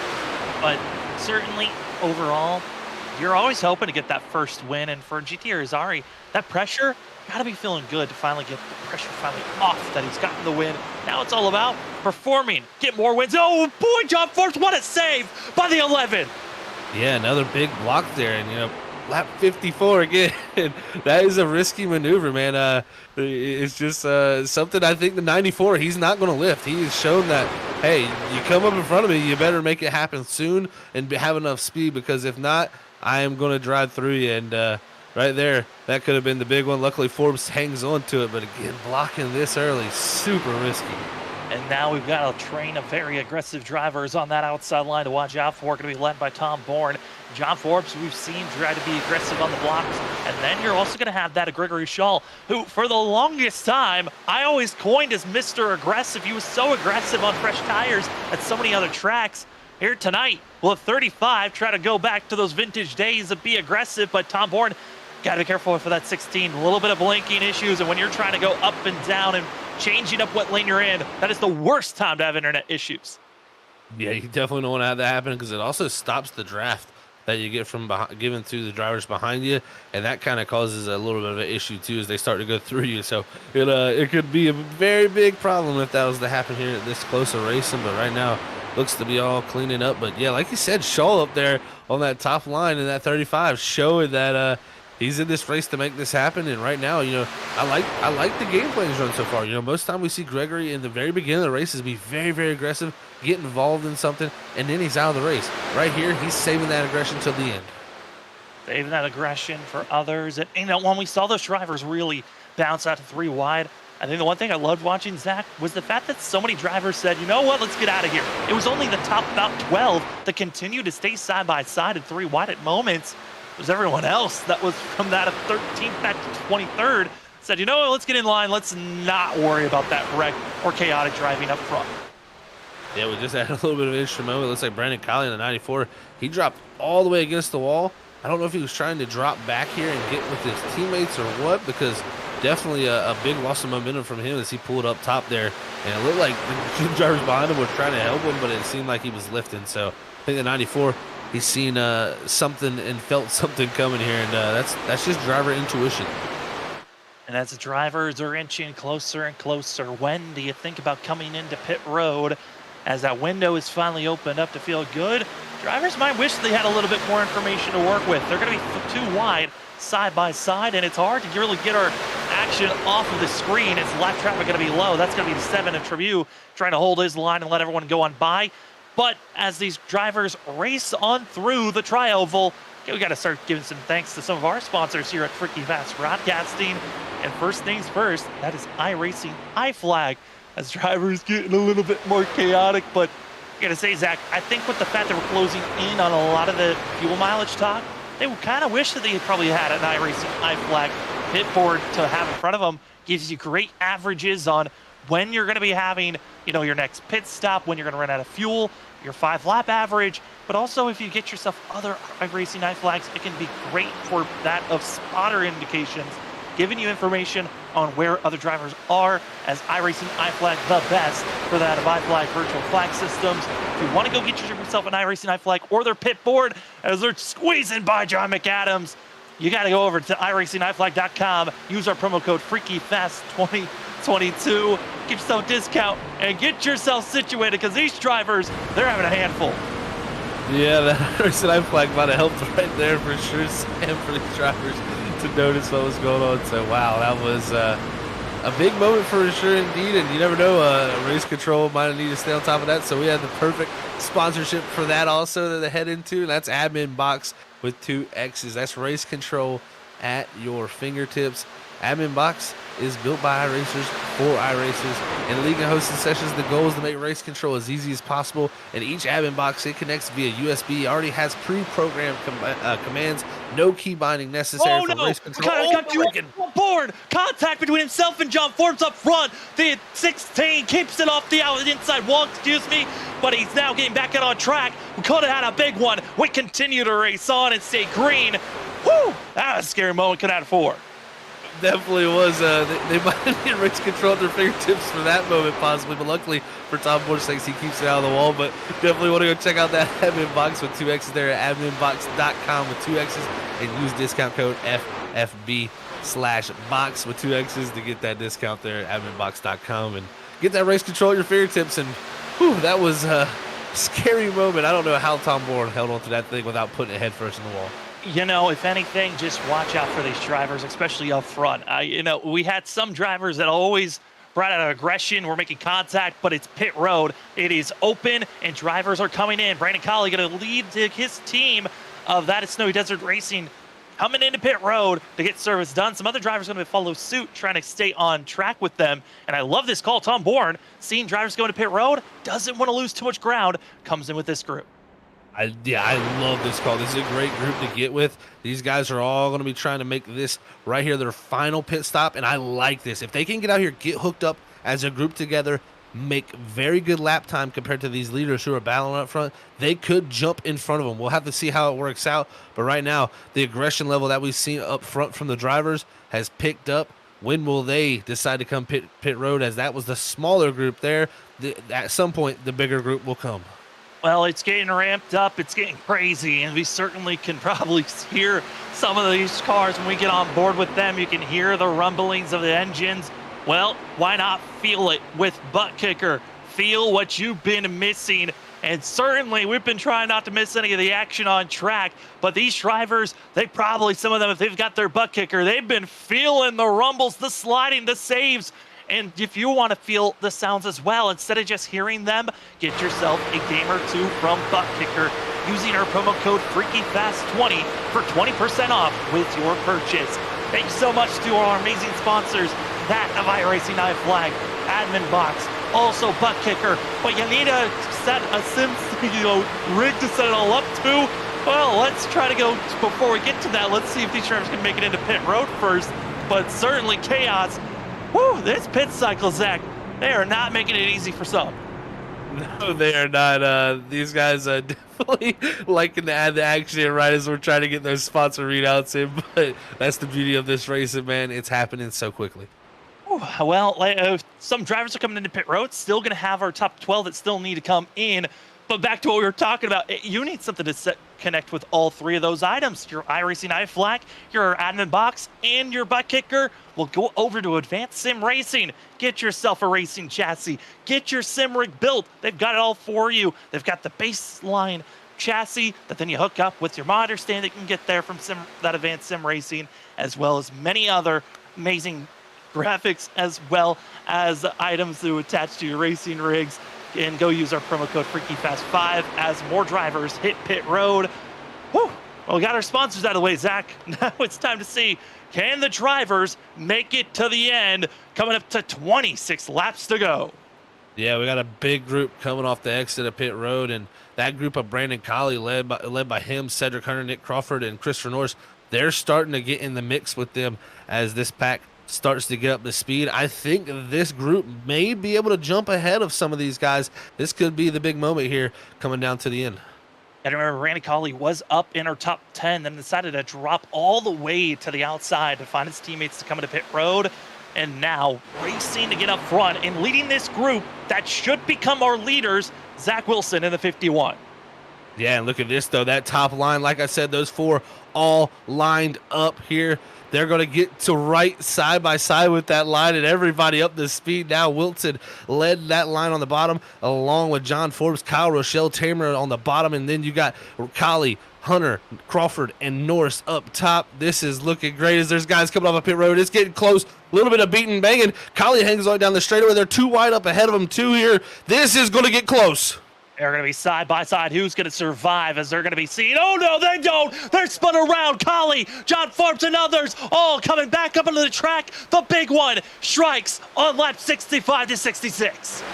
Oh, no, definitely not what you want to see. Looks like John Forbes making a reaction to the cars up ahead, gets up into that 94 machine, and whew, from there, it all goes sideways. And it was all the drivers trying to get up to speed the best that they could. And just reaction over who is where. See GT as well as some other drivers that are slow, and then the contact, and whew, big one, striking. You see Tamer trying to sneak on through it, never opened up, and drivers certainly were hoping that they were going to survive this. Then you see other drivers making contact. GT, I mean, that of Gaudio and others, a stamp, and no one, some able to slow down, others trying to full throttle their way through, and the arc of braking certainly started to climb as this wreck developed even more.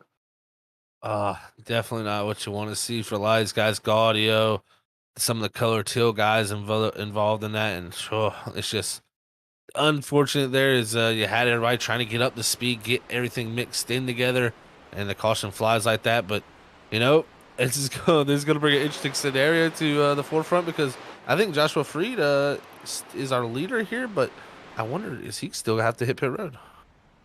I believe he still is going to have to come to pit road, but that should place him around that of 20th position. With the amount of drivers that were involved with that wreck, should be a quick in and out for himself. But more drivers, that is Jason Tamer as well as Robert Pattenbatch, going to be involved with required damage for themselves.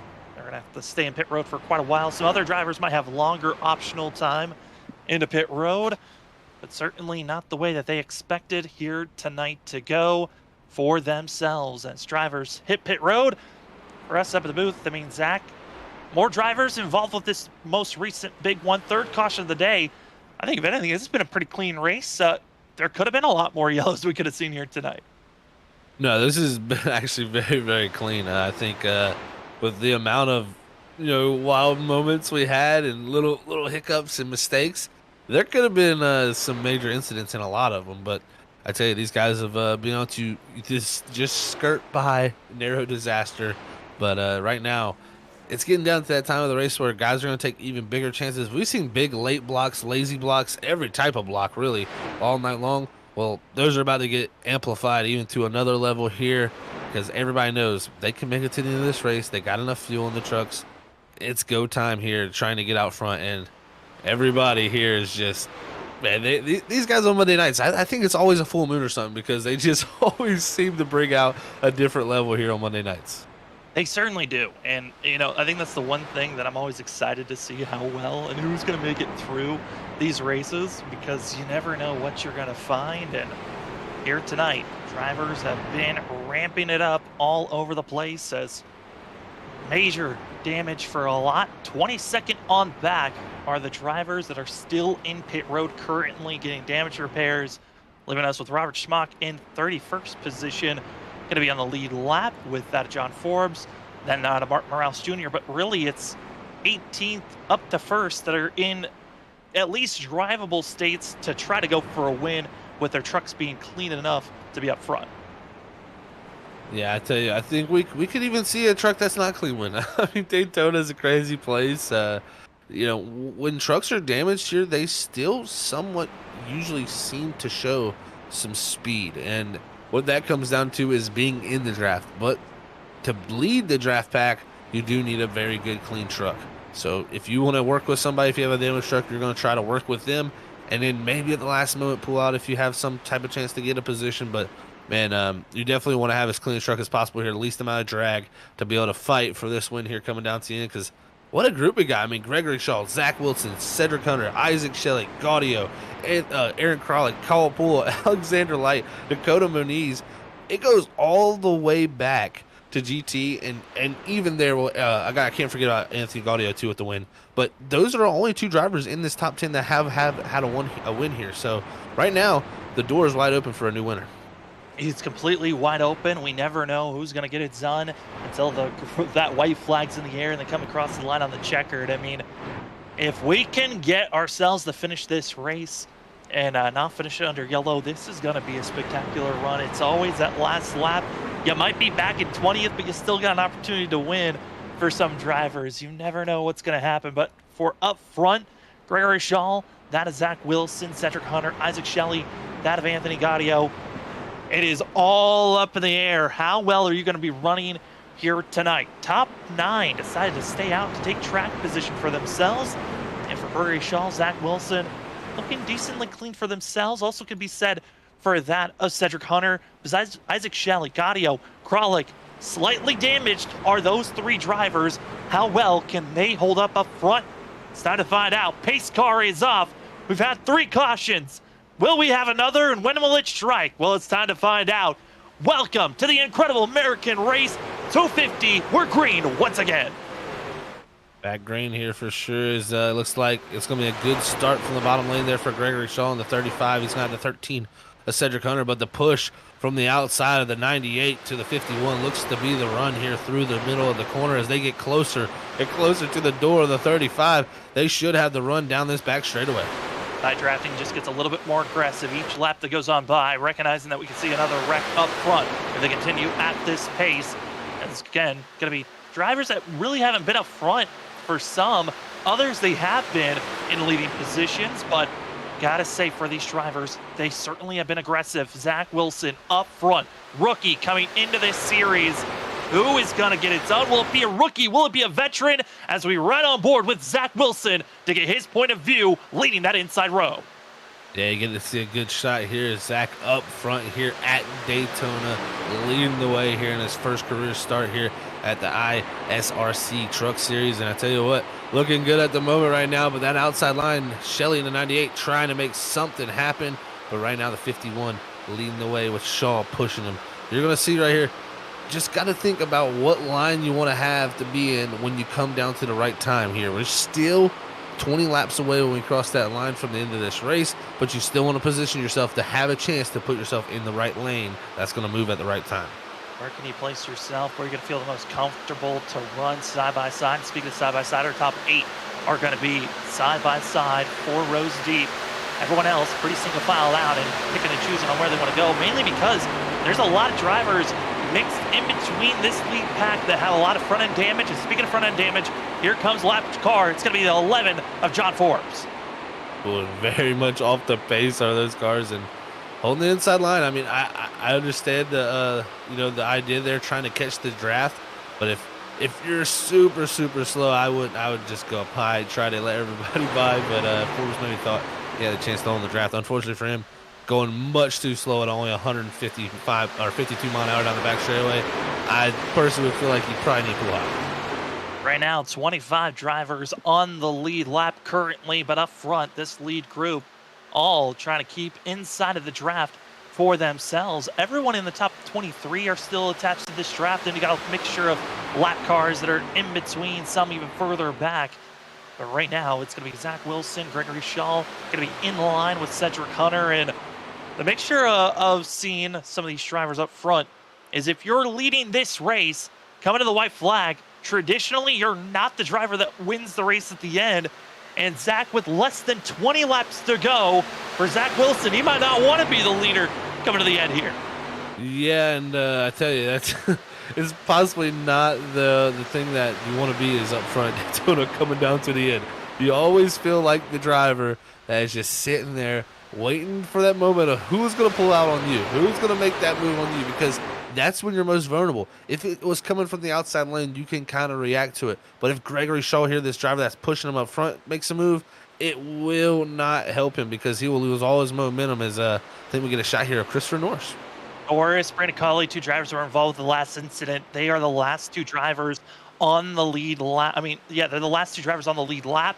But right now, Zach, they are so under speed and power. They're almost a full 10 seconds off of our leaders on pace, and they're drafting, but very underpowered.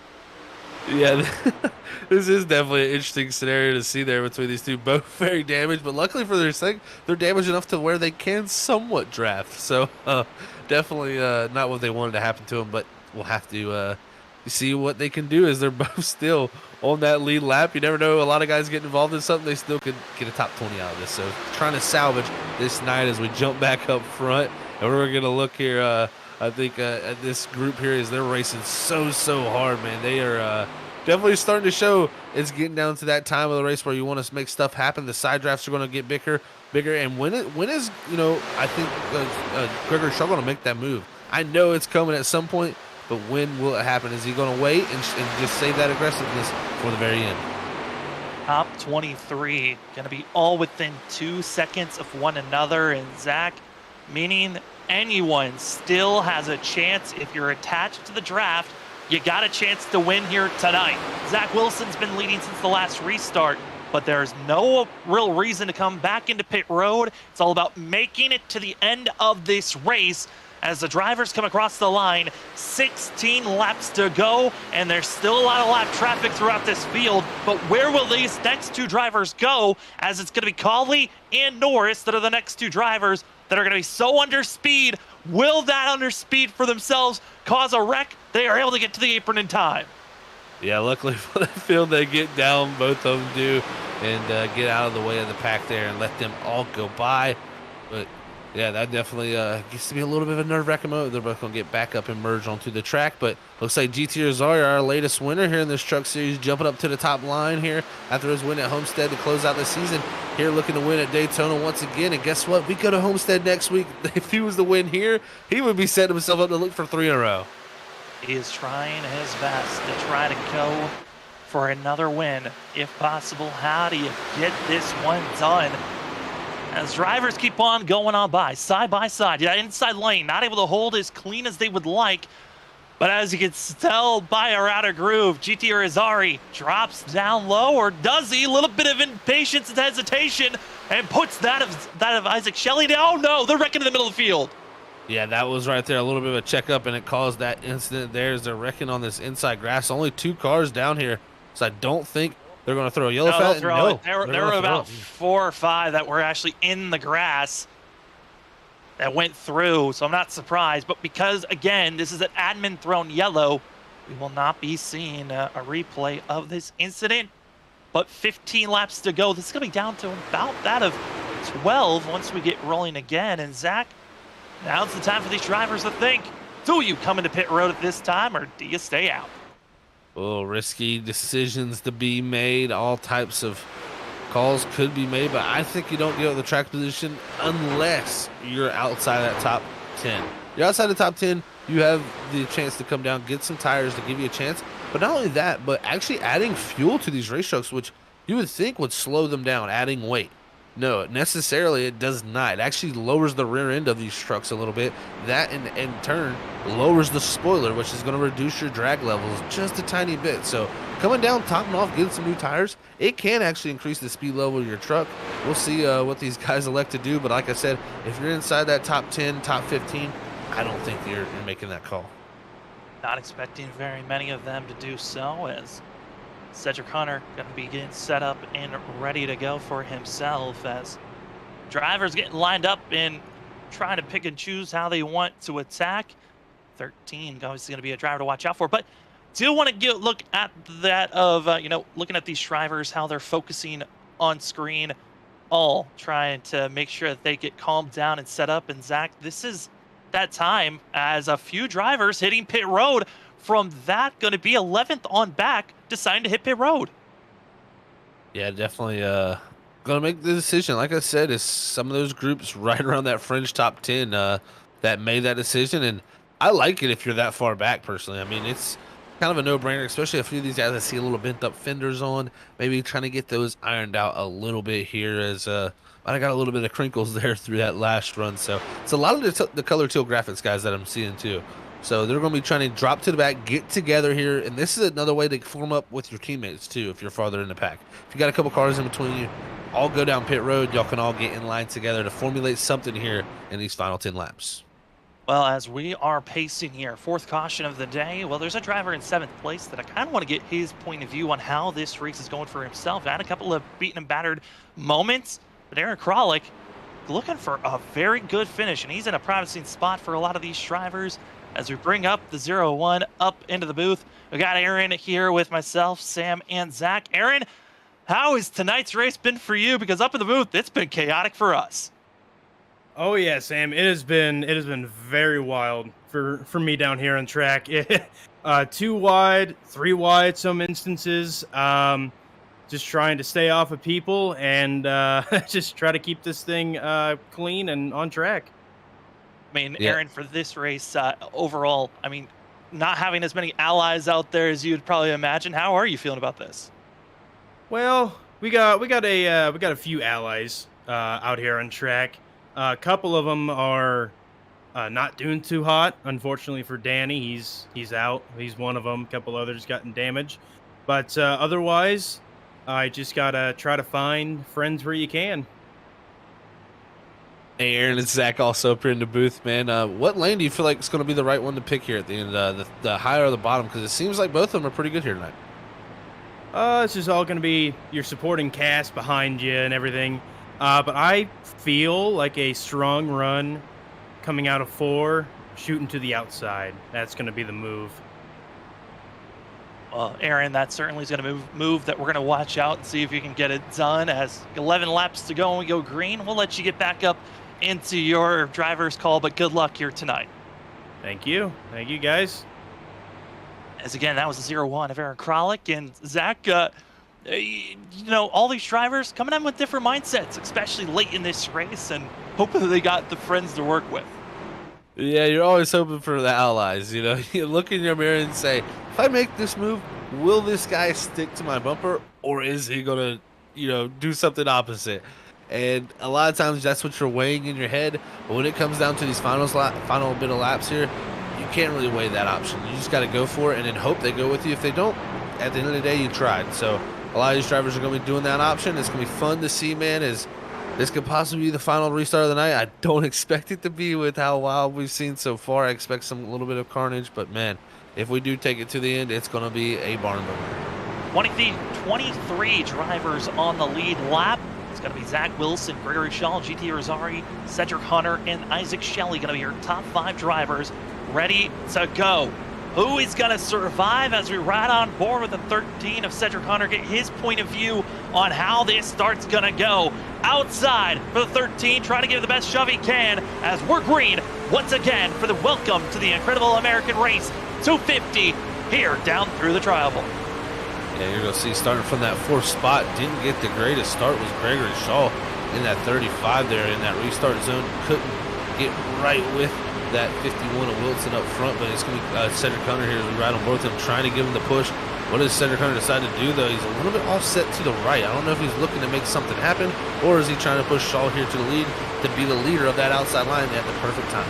Trying to work with one another, hoping not to give the wrong bump, but as we're riding on board and getting a look here at Cedric Hunter, might be wondering what's on his head. That is a VR system, so he is virtually feeling like he's sitting in the car, looking around, physically looking and seeing where drivers are at instead of looking at his monitor. He's got the screen in front of him and is able to look around a 3D object. And Zach, that is such an advantage to have as these drivers 10 laps to go. Oh, no doubt. That is such an advantage to have the peripheral vision to look left and right, move your head, make the certain moves that you need to make, especially at a track like Daytona where you need to see moves happen. If you are not able to look around and see stuff happening, then you get lost. And especially not only that, it allows him to side draft a little better. He's able to get a look to his left, see the A-pillar, get to the corner panel of a driver, and make stuff happen. So, man, I tell you what, that VR system definitely using the most of it right now in that outside lane. Well, we're going to be having a lot of happy drivers, upset drivers at the end of this race. Do not leave us here at Freaky Fast Broadcasting when the checker flag waves, because we'll have our post-race interviews with our top 3 and get their thoughts here at the end of this race, because it's 9 laps to go, and we know it is not going to finish out as clean as these drivers are running right now. Some getting aggressive, and currently right now it's Trenton Jump bobbing and is weaving his way through the field, trying to get up front. Yeah, he's trying to make that 3rd lane happen. I've seen him continue to poke the nose up there, and Nick Crawford was covering it off. Nick Crawford goes up there. He goes to the middle, so he says, I'll take what you give me. Now Cedric Hunter jumps to the 3rd lane with his teammate and Nick Crawford. Those two going to try to make something happen, but just not enough momentum, I think, up there. We'll see what does this group elect to do. Do they go to the middle here and lead the 13-4 out the drive? Looks like that's exactly what they're doing. Nick Crawford going to be stuck on the high side. Same will be that of Cedric Hunter. Just nowhere to go. Color teal graphics. They started with that of 5 drivers. They're down to 3 that are looking strong, 4 that are still in this lead pack. And here they go, trying to move up, down, but up front, it's still Zach Wilson, looked at a GT Rosari. Will they be the front runners? Or could we see Isaac Shelley on that outer lane looking good, but 3 wide is what we're seeing. And that of Anthony Gaudio, wouldn't be surprised if the 3 tries to figure out where the momentum is to throw that 3 up there. Yeah, a few guys decided if they want to jump up there or not, but they couldn't. It's one of those things, do I do it or do I don't? And right now, it looks like that top third lane getting a little bogged down there as Trenton Jump trying to lead it, though. Cedric Hunter and Nick Crawford, though, both giving a little bit of momentum to him there as they go forward. They're now able to get actually side by side with the 3 and get a quarter panel on him. If they can get a couple more of those runs, that outside third lane will start to make stuff happen.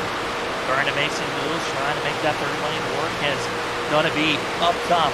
Trying to find any type of working momentum as Trenton Jump as well. Here comes moving to the outside.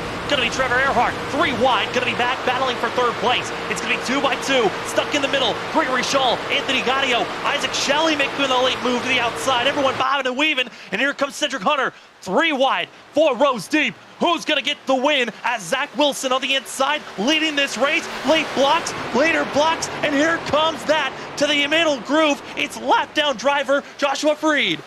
Oh, man, this is wild to see here. This group being led all crazily by Zach Wilson. The big block from him, but look at that there. They'll go jump down now, make that middle lane happen. It's going to be the 98 of Shelley up top all by himself there. Now Cedric Hunter, the third car in the lane on the bottom. Trent Jumps jumped down there also. They're all just jumping around positions. Gregory Shaw going to be that driver I was noting on. Different, same drivers from that. Going to be from Limitless, but certainly drivers trying to find their first win. Limitless has been a team coming to every series that we cover here on Freaky Fast Broadcasting. They're always searching for that victory. Daytona, Talladega, the super speedways are always their best opportunity to get a win. And Gregory Shaw trying to break that curse and become the first driver from Limitless to win.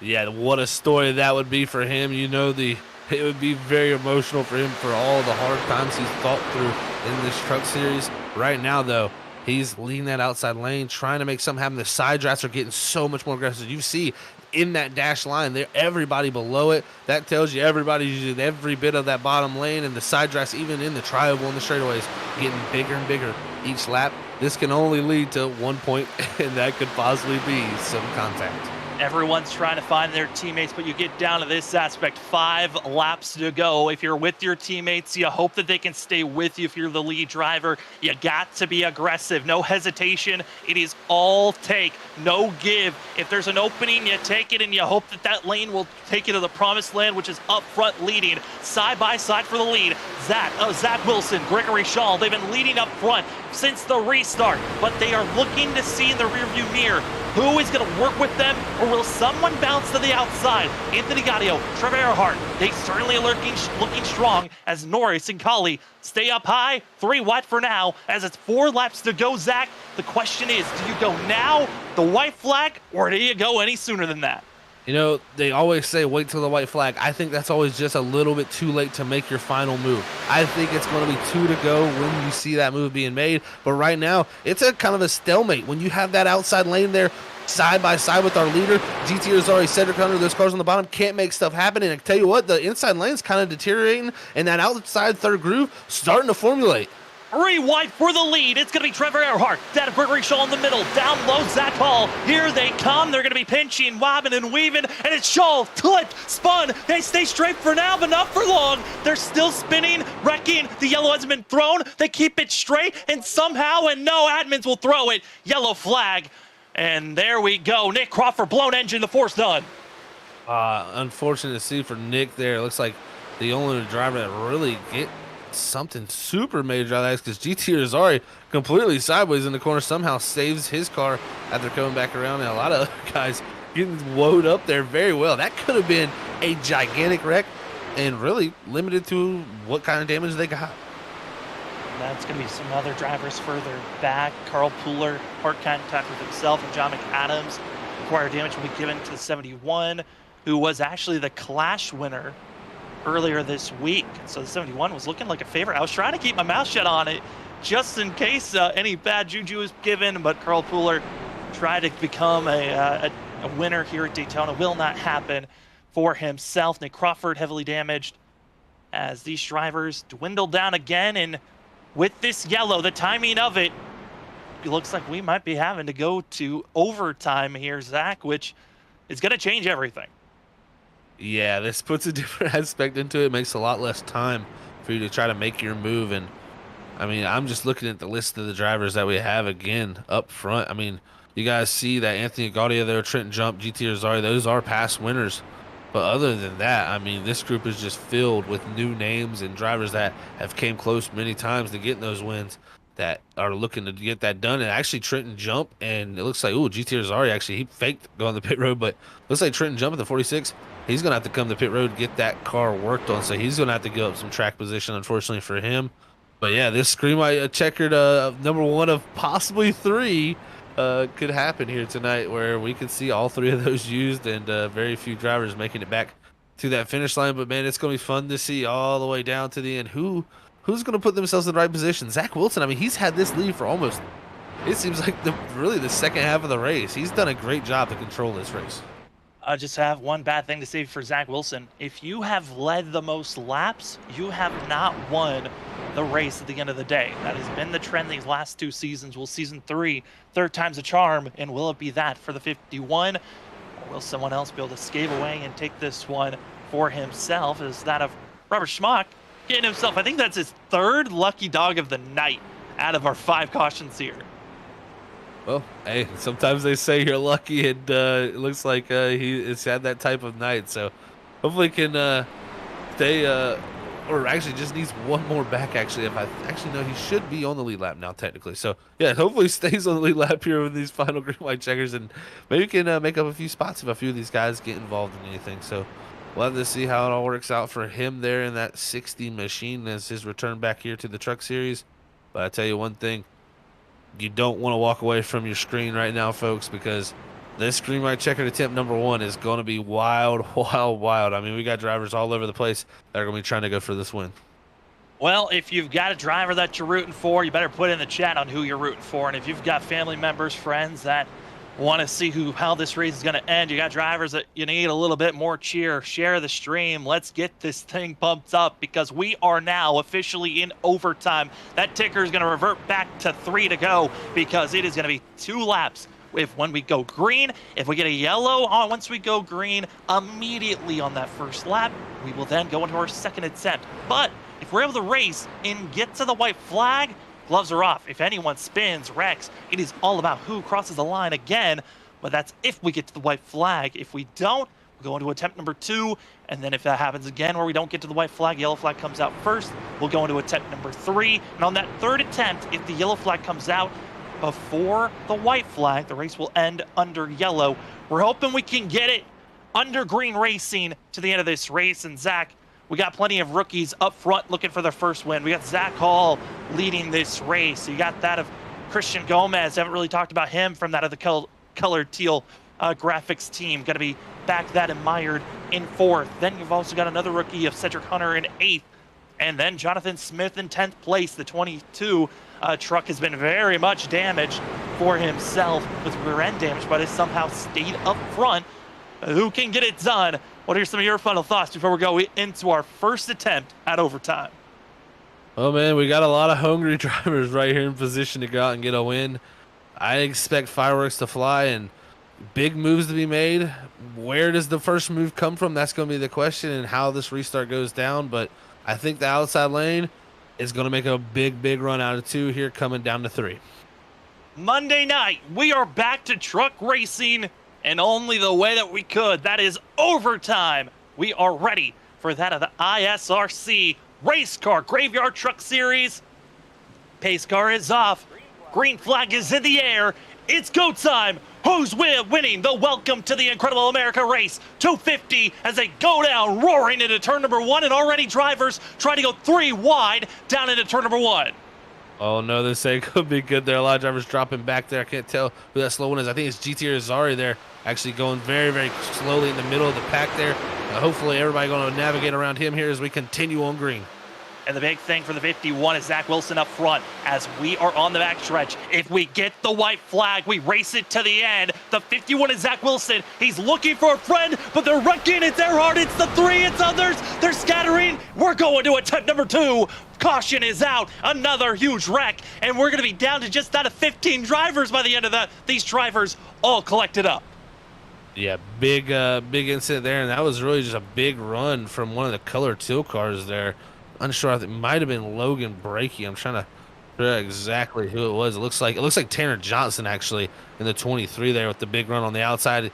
Gets into the back of his teammate in the 27 of Christian Gomez, and unfortunately from there, I think Trevor Earhart comes up and gets in those two, and from there, it is a major collision. Gets Cedric Hunter caught up in the wall there also, but from there also, many other drivers caught up into it as they bounce down to the inside. And drivers just scattering at this point, and there's a lot of drivers with heavy damage. Gregory Shaw required damage, his race is done. John Forbes was already with heavy damage, his race is done. Gihir Azari, his race is done. Logan Brakey, Tanner Johnson, Carl Pooler, all require damage and will not see the end of this race. Anthony Gaudio as well for the 3. Going to be having a black flag that he might have to serve for himself, but his race could be done. Bayard back in 12th position as you see that of the 14 just coming to a halt, and as well the 41. 2 drivers that at the end of season 2 were battling for a win at Homestead that went to GT Razari. Well, now they're going to be seeing their race potentially done after that incident. All right, one attempt down, another attempt up now. So this is going to be the second one here for us, and now Shelly going to be in second. Bourne going to be, looks like, in third, but actually looks like it might have put Christian Gomez back up into that third position with the way it's reordered our field here. So it's going to be him, Tom Bourne, and then Cedric Hunter in our top 5 with Eric Stamp 6th, Kyle Rochelle 7th, Joshua Freed 8th, Jonathan Smith 9th, and rounding out that top 10 is Dakota Moniz. And like you said, I mean, we might have 10, 15 trucks maybe clean. Probably not even that. Well, I understand this method by GT Razari, but he's got required damage. He's going to get disqualified at the end of this race, but that will be placed at the end of the drivers running in the lead lap. So the 14 trying a very gutsy call. He's underpowered, but he's going to start in 11th here, Zach. This is a weird call to see for GT. Yeah, that is a weird situation to be in where, you know, you got required damage and you would think you want to come to pit road, but he would go laps down. And like you said, if he takes the disqualification, he should just go to the tail end of the lead lap. So really, it could be a net gain for him. So maybe he's got something figured out there, thinking about the whole situation. But yeah, it's definitely a risky call. Hopefully that doesn't cause no problems for anybody else.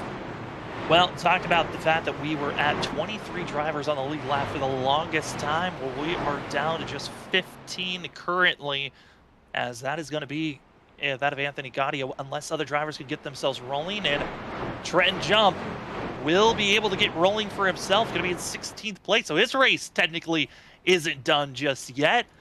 But again, up front, that of Zach Wilson, Isaac Shelley, Christian, that of Gomez, as well as Tom Bourne, Cedric Hunter, Eric Stamp, Kyle Rochelle, Joshua Freed, Jonathan Smith, and Dakota Moniz is going to be your top 10 drivers currently getting ready to go. And the 14 of Irizarry was 11th, but it will be making his way into pit road as we get ourselves the 1 to go marker. And I think for Irizarry, he was just trying to stay out as long as possible just so he could keep some positions if drivers had to stay into pit road. Yeah, it is a smart decision from him there to do that. So getting double file back up now. It looks like we're going to take our second attempt at it here. And I tell you, looking back to last season, you think you need to be possibly up in these top 5 positions to have a chance. No, sir. If you are back all the way in this lead lap, you have a chance. John Forbes restarted last season at the Daytona race in the 12th position. He drove all the way to the lead from there after an incident. So just because you're that far back, it's the first one to cross the finish line. If there's a wreck with our leaders going into 3 and 4, you could very well be a driver that limps to that finish to get this win. So that never give up mentality and trying to make it through here could work out for somebody just like it did last season for John Forbes. Some drivers that get back out on track. We're going to be down, thought it was going to be just 15 drivers on the lead lap. Take that back. It will actually be a total of 18 drivers on the lead lap on this second attempt to go green. And again, if we get to the white flag, we race it to the end. But if a caution flag comes out before the white flag, we will then go into our third and final attempt. That is Zach Wilson's been leading for the majority of the second half of this race. The question is, will he have a strong enough contention to worry about? Because, Zach, there's some drivers up there that are damaged. It's going to be a crazy start to this. But who is going to win the first race of season 3? 1, to lock themselves in potentially into the playoffs, and 2, put the biggest target on their back for the rest of this season.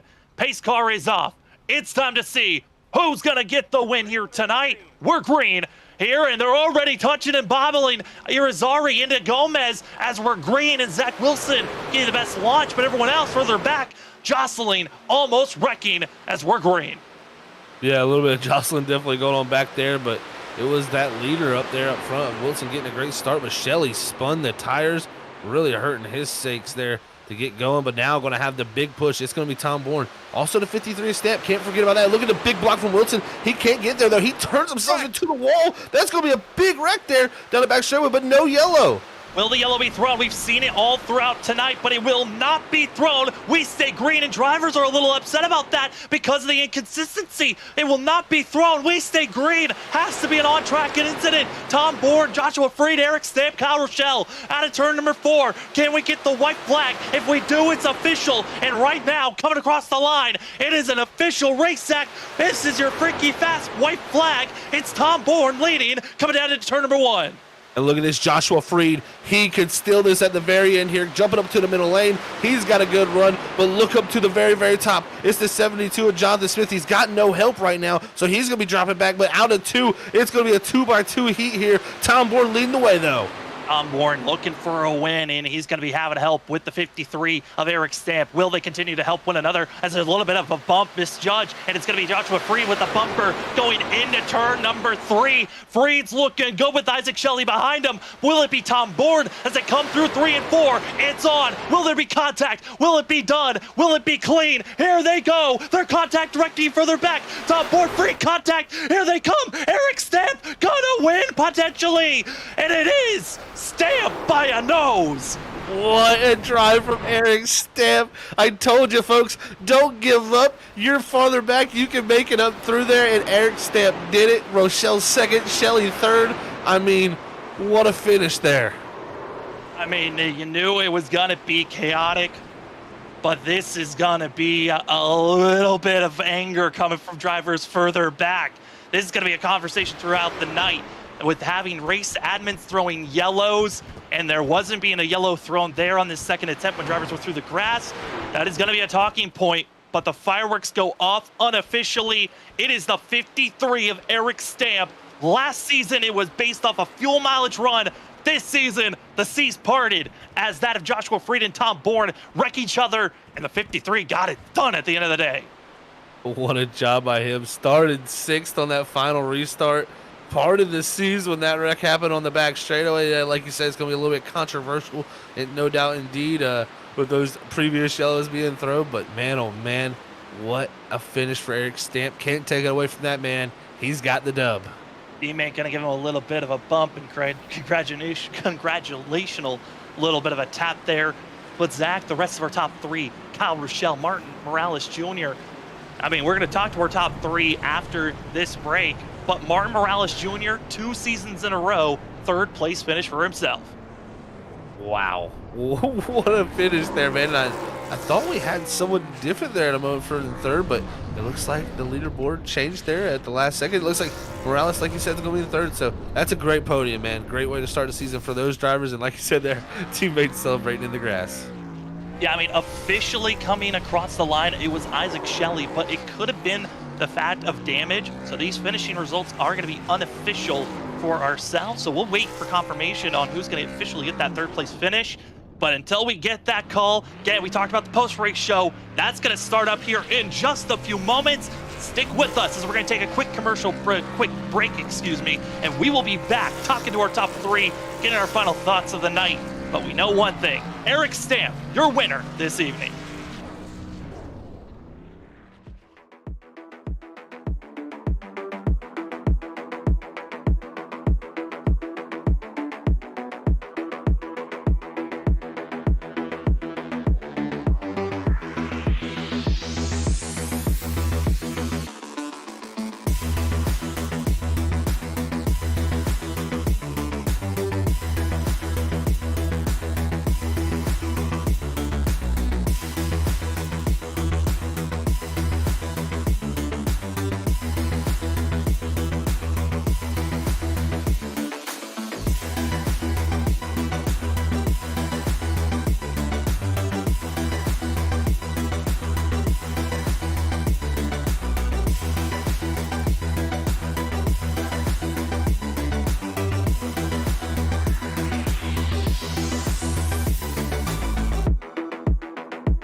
Welcome back, ladies and gentlemen, to Freaky Fast Broadcasting for the post-race show. We've got our top three going to be that of Mark Morales Jr., Kyle Rochelle, and Eric Stamp. What a wild finish we had here as we bring up the 91, who had a wild finish last season. And once again, this go around liking the positive gains as we got Martin Morales up in the booth.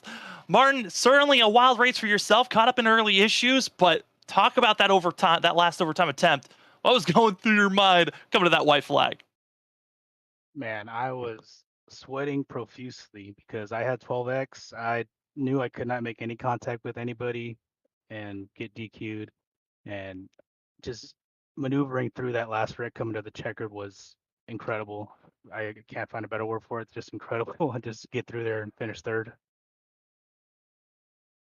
Well, Martin, I tell you, man, that was incredible, like you said there, to get through to this third place finish, and some great momentum heading for you to start this season, and a big move too, man. 33rd all the way to third. That was a huge climb here tonight. I mean, this has got to be some great momentum heading into Homestead next week. How's it feel to come out here like the biggest mover of the night, also? Yeah, really glad to get through here fairly clean, I guess I could say, even though I got involved in some stuff. But coming through here with the top five, and I know I didn't get any stage points, but putting myself in a good position in points to start off the season's pretty good. I started off last season pretty good in points too here at Daytona. Little different circumstances there, but glad to get a top three here for sure. Martin, a great run for yourself here tonight. Third place finish. I mean, how much are you feeling like there is going to be any movement going into these upcoming races coming up? Like we said, we got that of Homestead coming up, but is there any other races on this schedule that you're circling that you're feeling like, all right, this could look like a good season for myself, and this is a race I potentially could go for a win?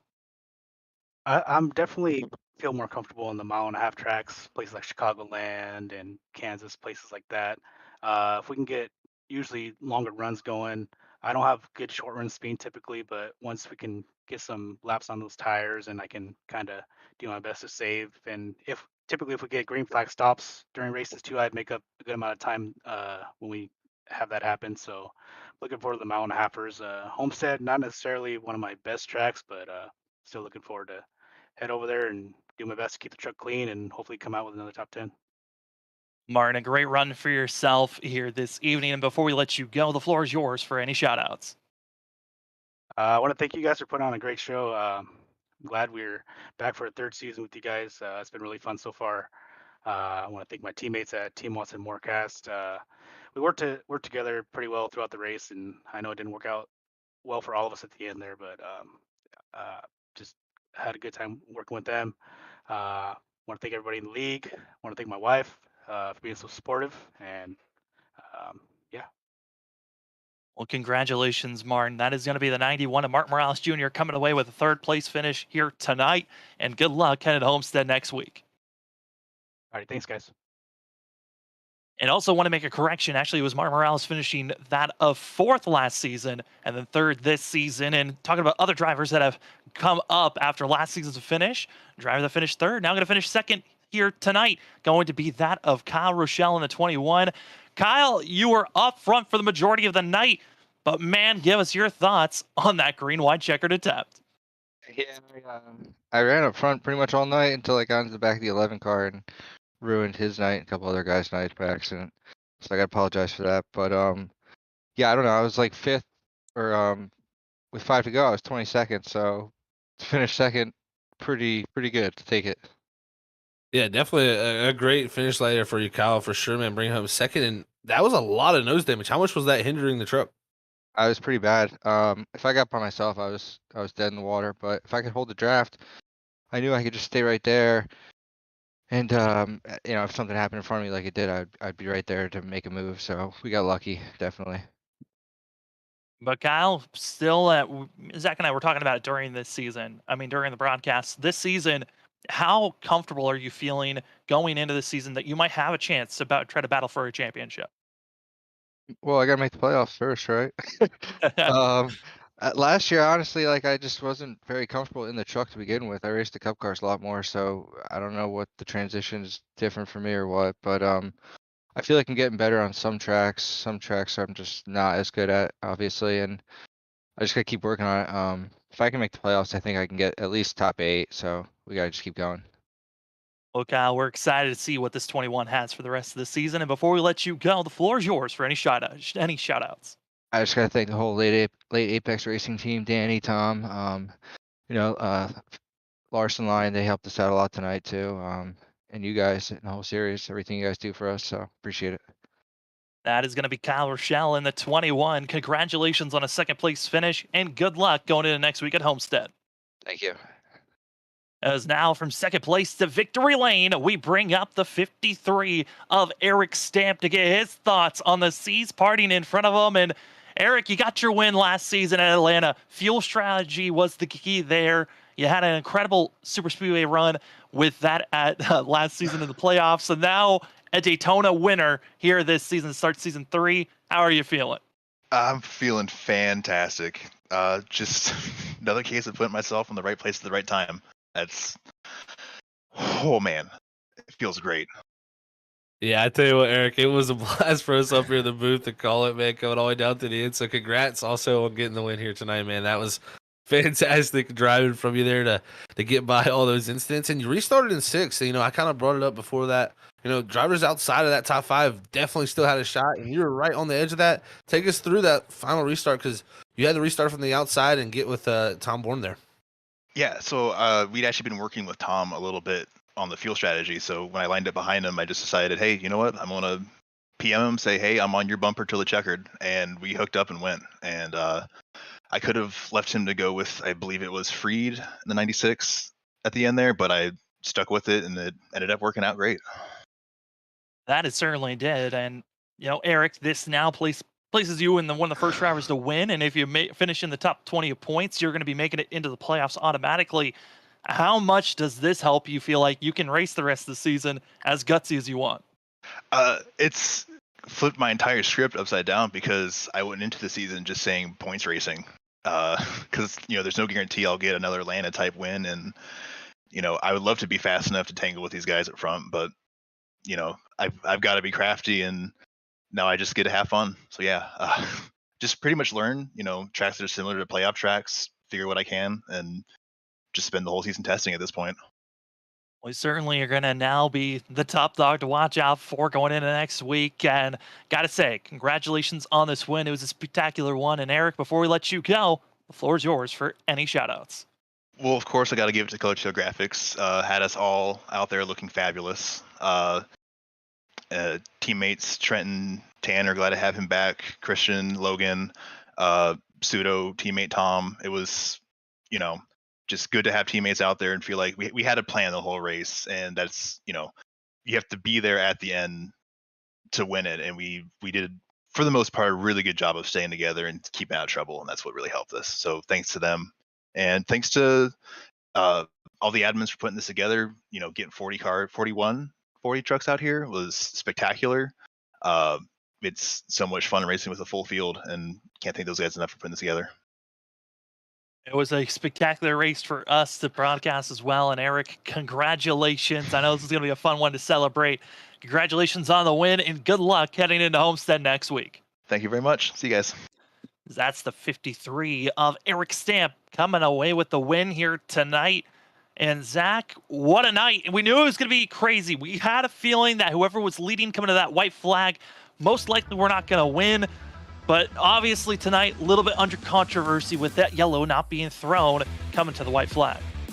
Yeah, I think people are going to be asking questions about that for sure. No doubt indeed. But yeah, still a wild finish all the way down to the end. And Monday night never disappoints. It's always like this. And I think it's something that we can expect to see as we go into Homestead next week with these guys even more. It's just back-to-back action, every single driver fighting for every position. They could be fighting for 25th, and it's like they're fighting for the lead, man. So I love it. Every single driver fights for everything they got here.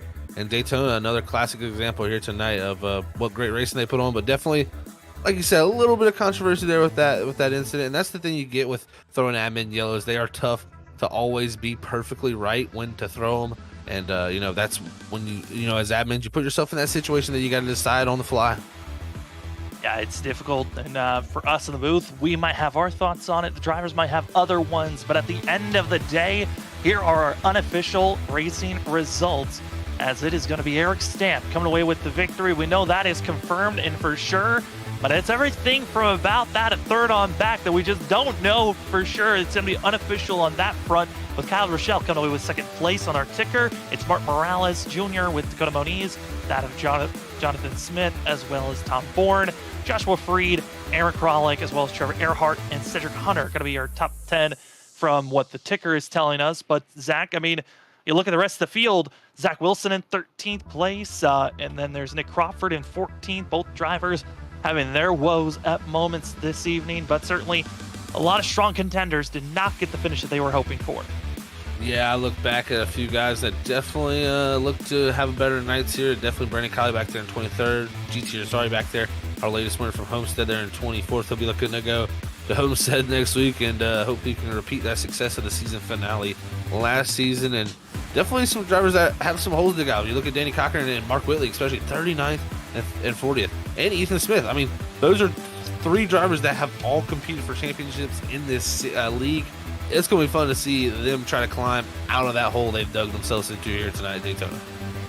Who can make it to the next race? And it's just the beginning. We still have plenty of great racing action for the rest of the season. Playoffs as well. Much long, for the playoffs, it's going to be a little bit longer for themselves on races, but the intensity is going to ramp up.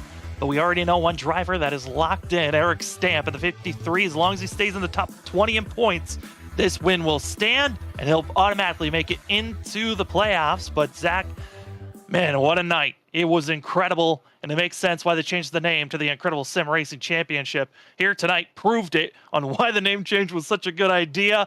But I think for the drivers, as this was the final moments coming to the line in slow-mo, what are your final thoughts of tonight's evening? Well, final thoughts is this is Daytona in picture-perfect essence. I mean, it's literally... It can happen just like this at any point during this race, and that's what happens at Daytona. You got to get a little bit lucky. Eric Stamp there misses the incident, comes home with that victory. Great job on him there as we roll into Homestead next week. And Homestead, we seen that race a couple weeks ago, so we have a lot to take off from there, but we have a lot of new names. I think that'll definitely mix up the lineup, but GT Rosari, I think he's going to be looking to go back there and get another win to help maybe lock himself into the playoffs that he didn't do last season. Yeah, I mean, next week's going to be a fun one. There's not a championship looming over in the championship drivers challenging. It's everyone just aiming for the win next week. So it's going to be a good test to tell. How are the drivers that feel like they're coming in as rookies? How do they truly compete? Next week's going to give us a better indication instead of tonight where it was a wild card. Anyone could win. And it was Eric Stamp coming across the line that got it done here tonight for the welcome to the Incredible American Race 250. But season 3 came with a bang, and it was the 53 that got it done of Eric Stamp. But for tonight, thank you for joining us here on Freaky Fast Broadcasting. My name is Sam Dyer. With me was that of Zach Hall, with that of Robert Moyer running productions in the background. For us here tonight, thank you for joining us.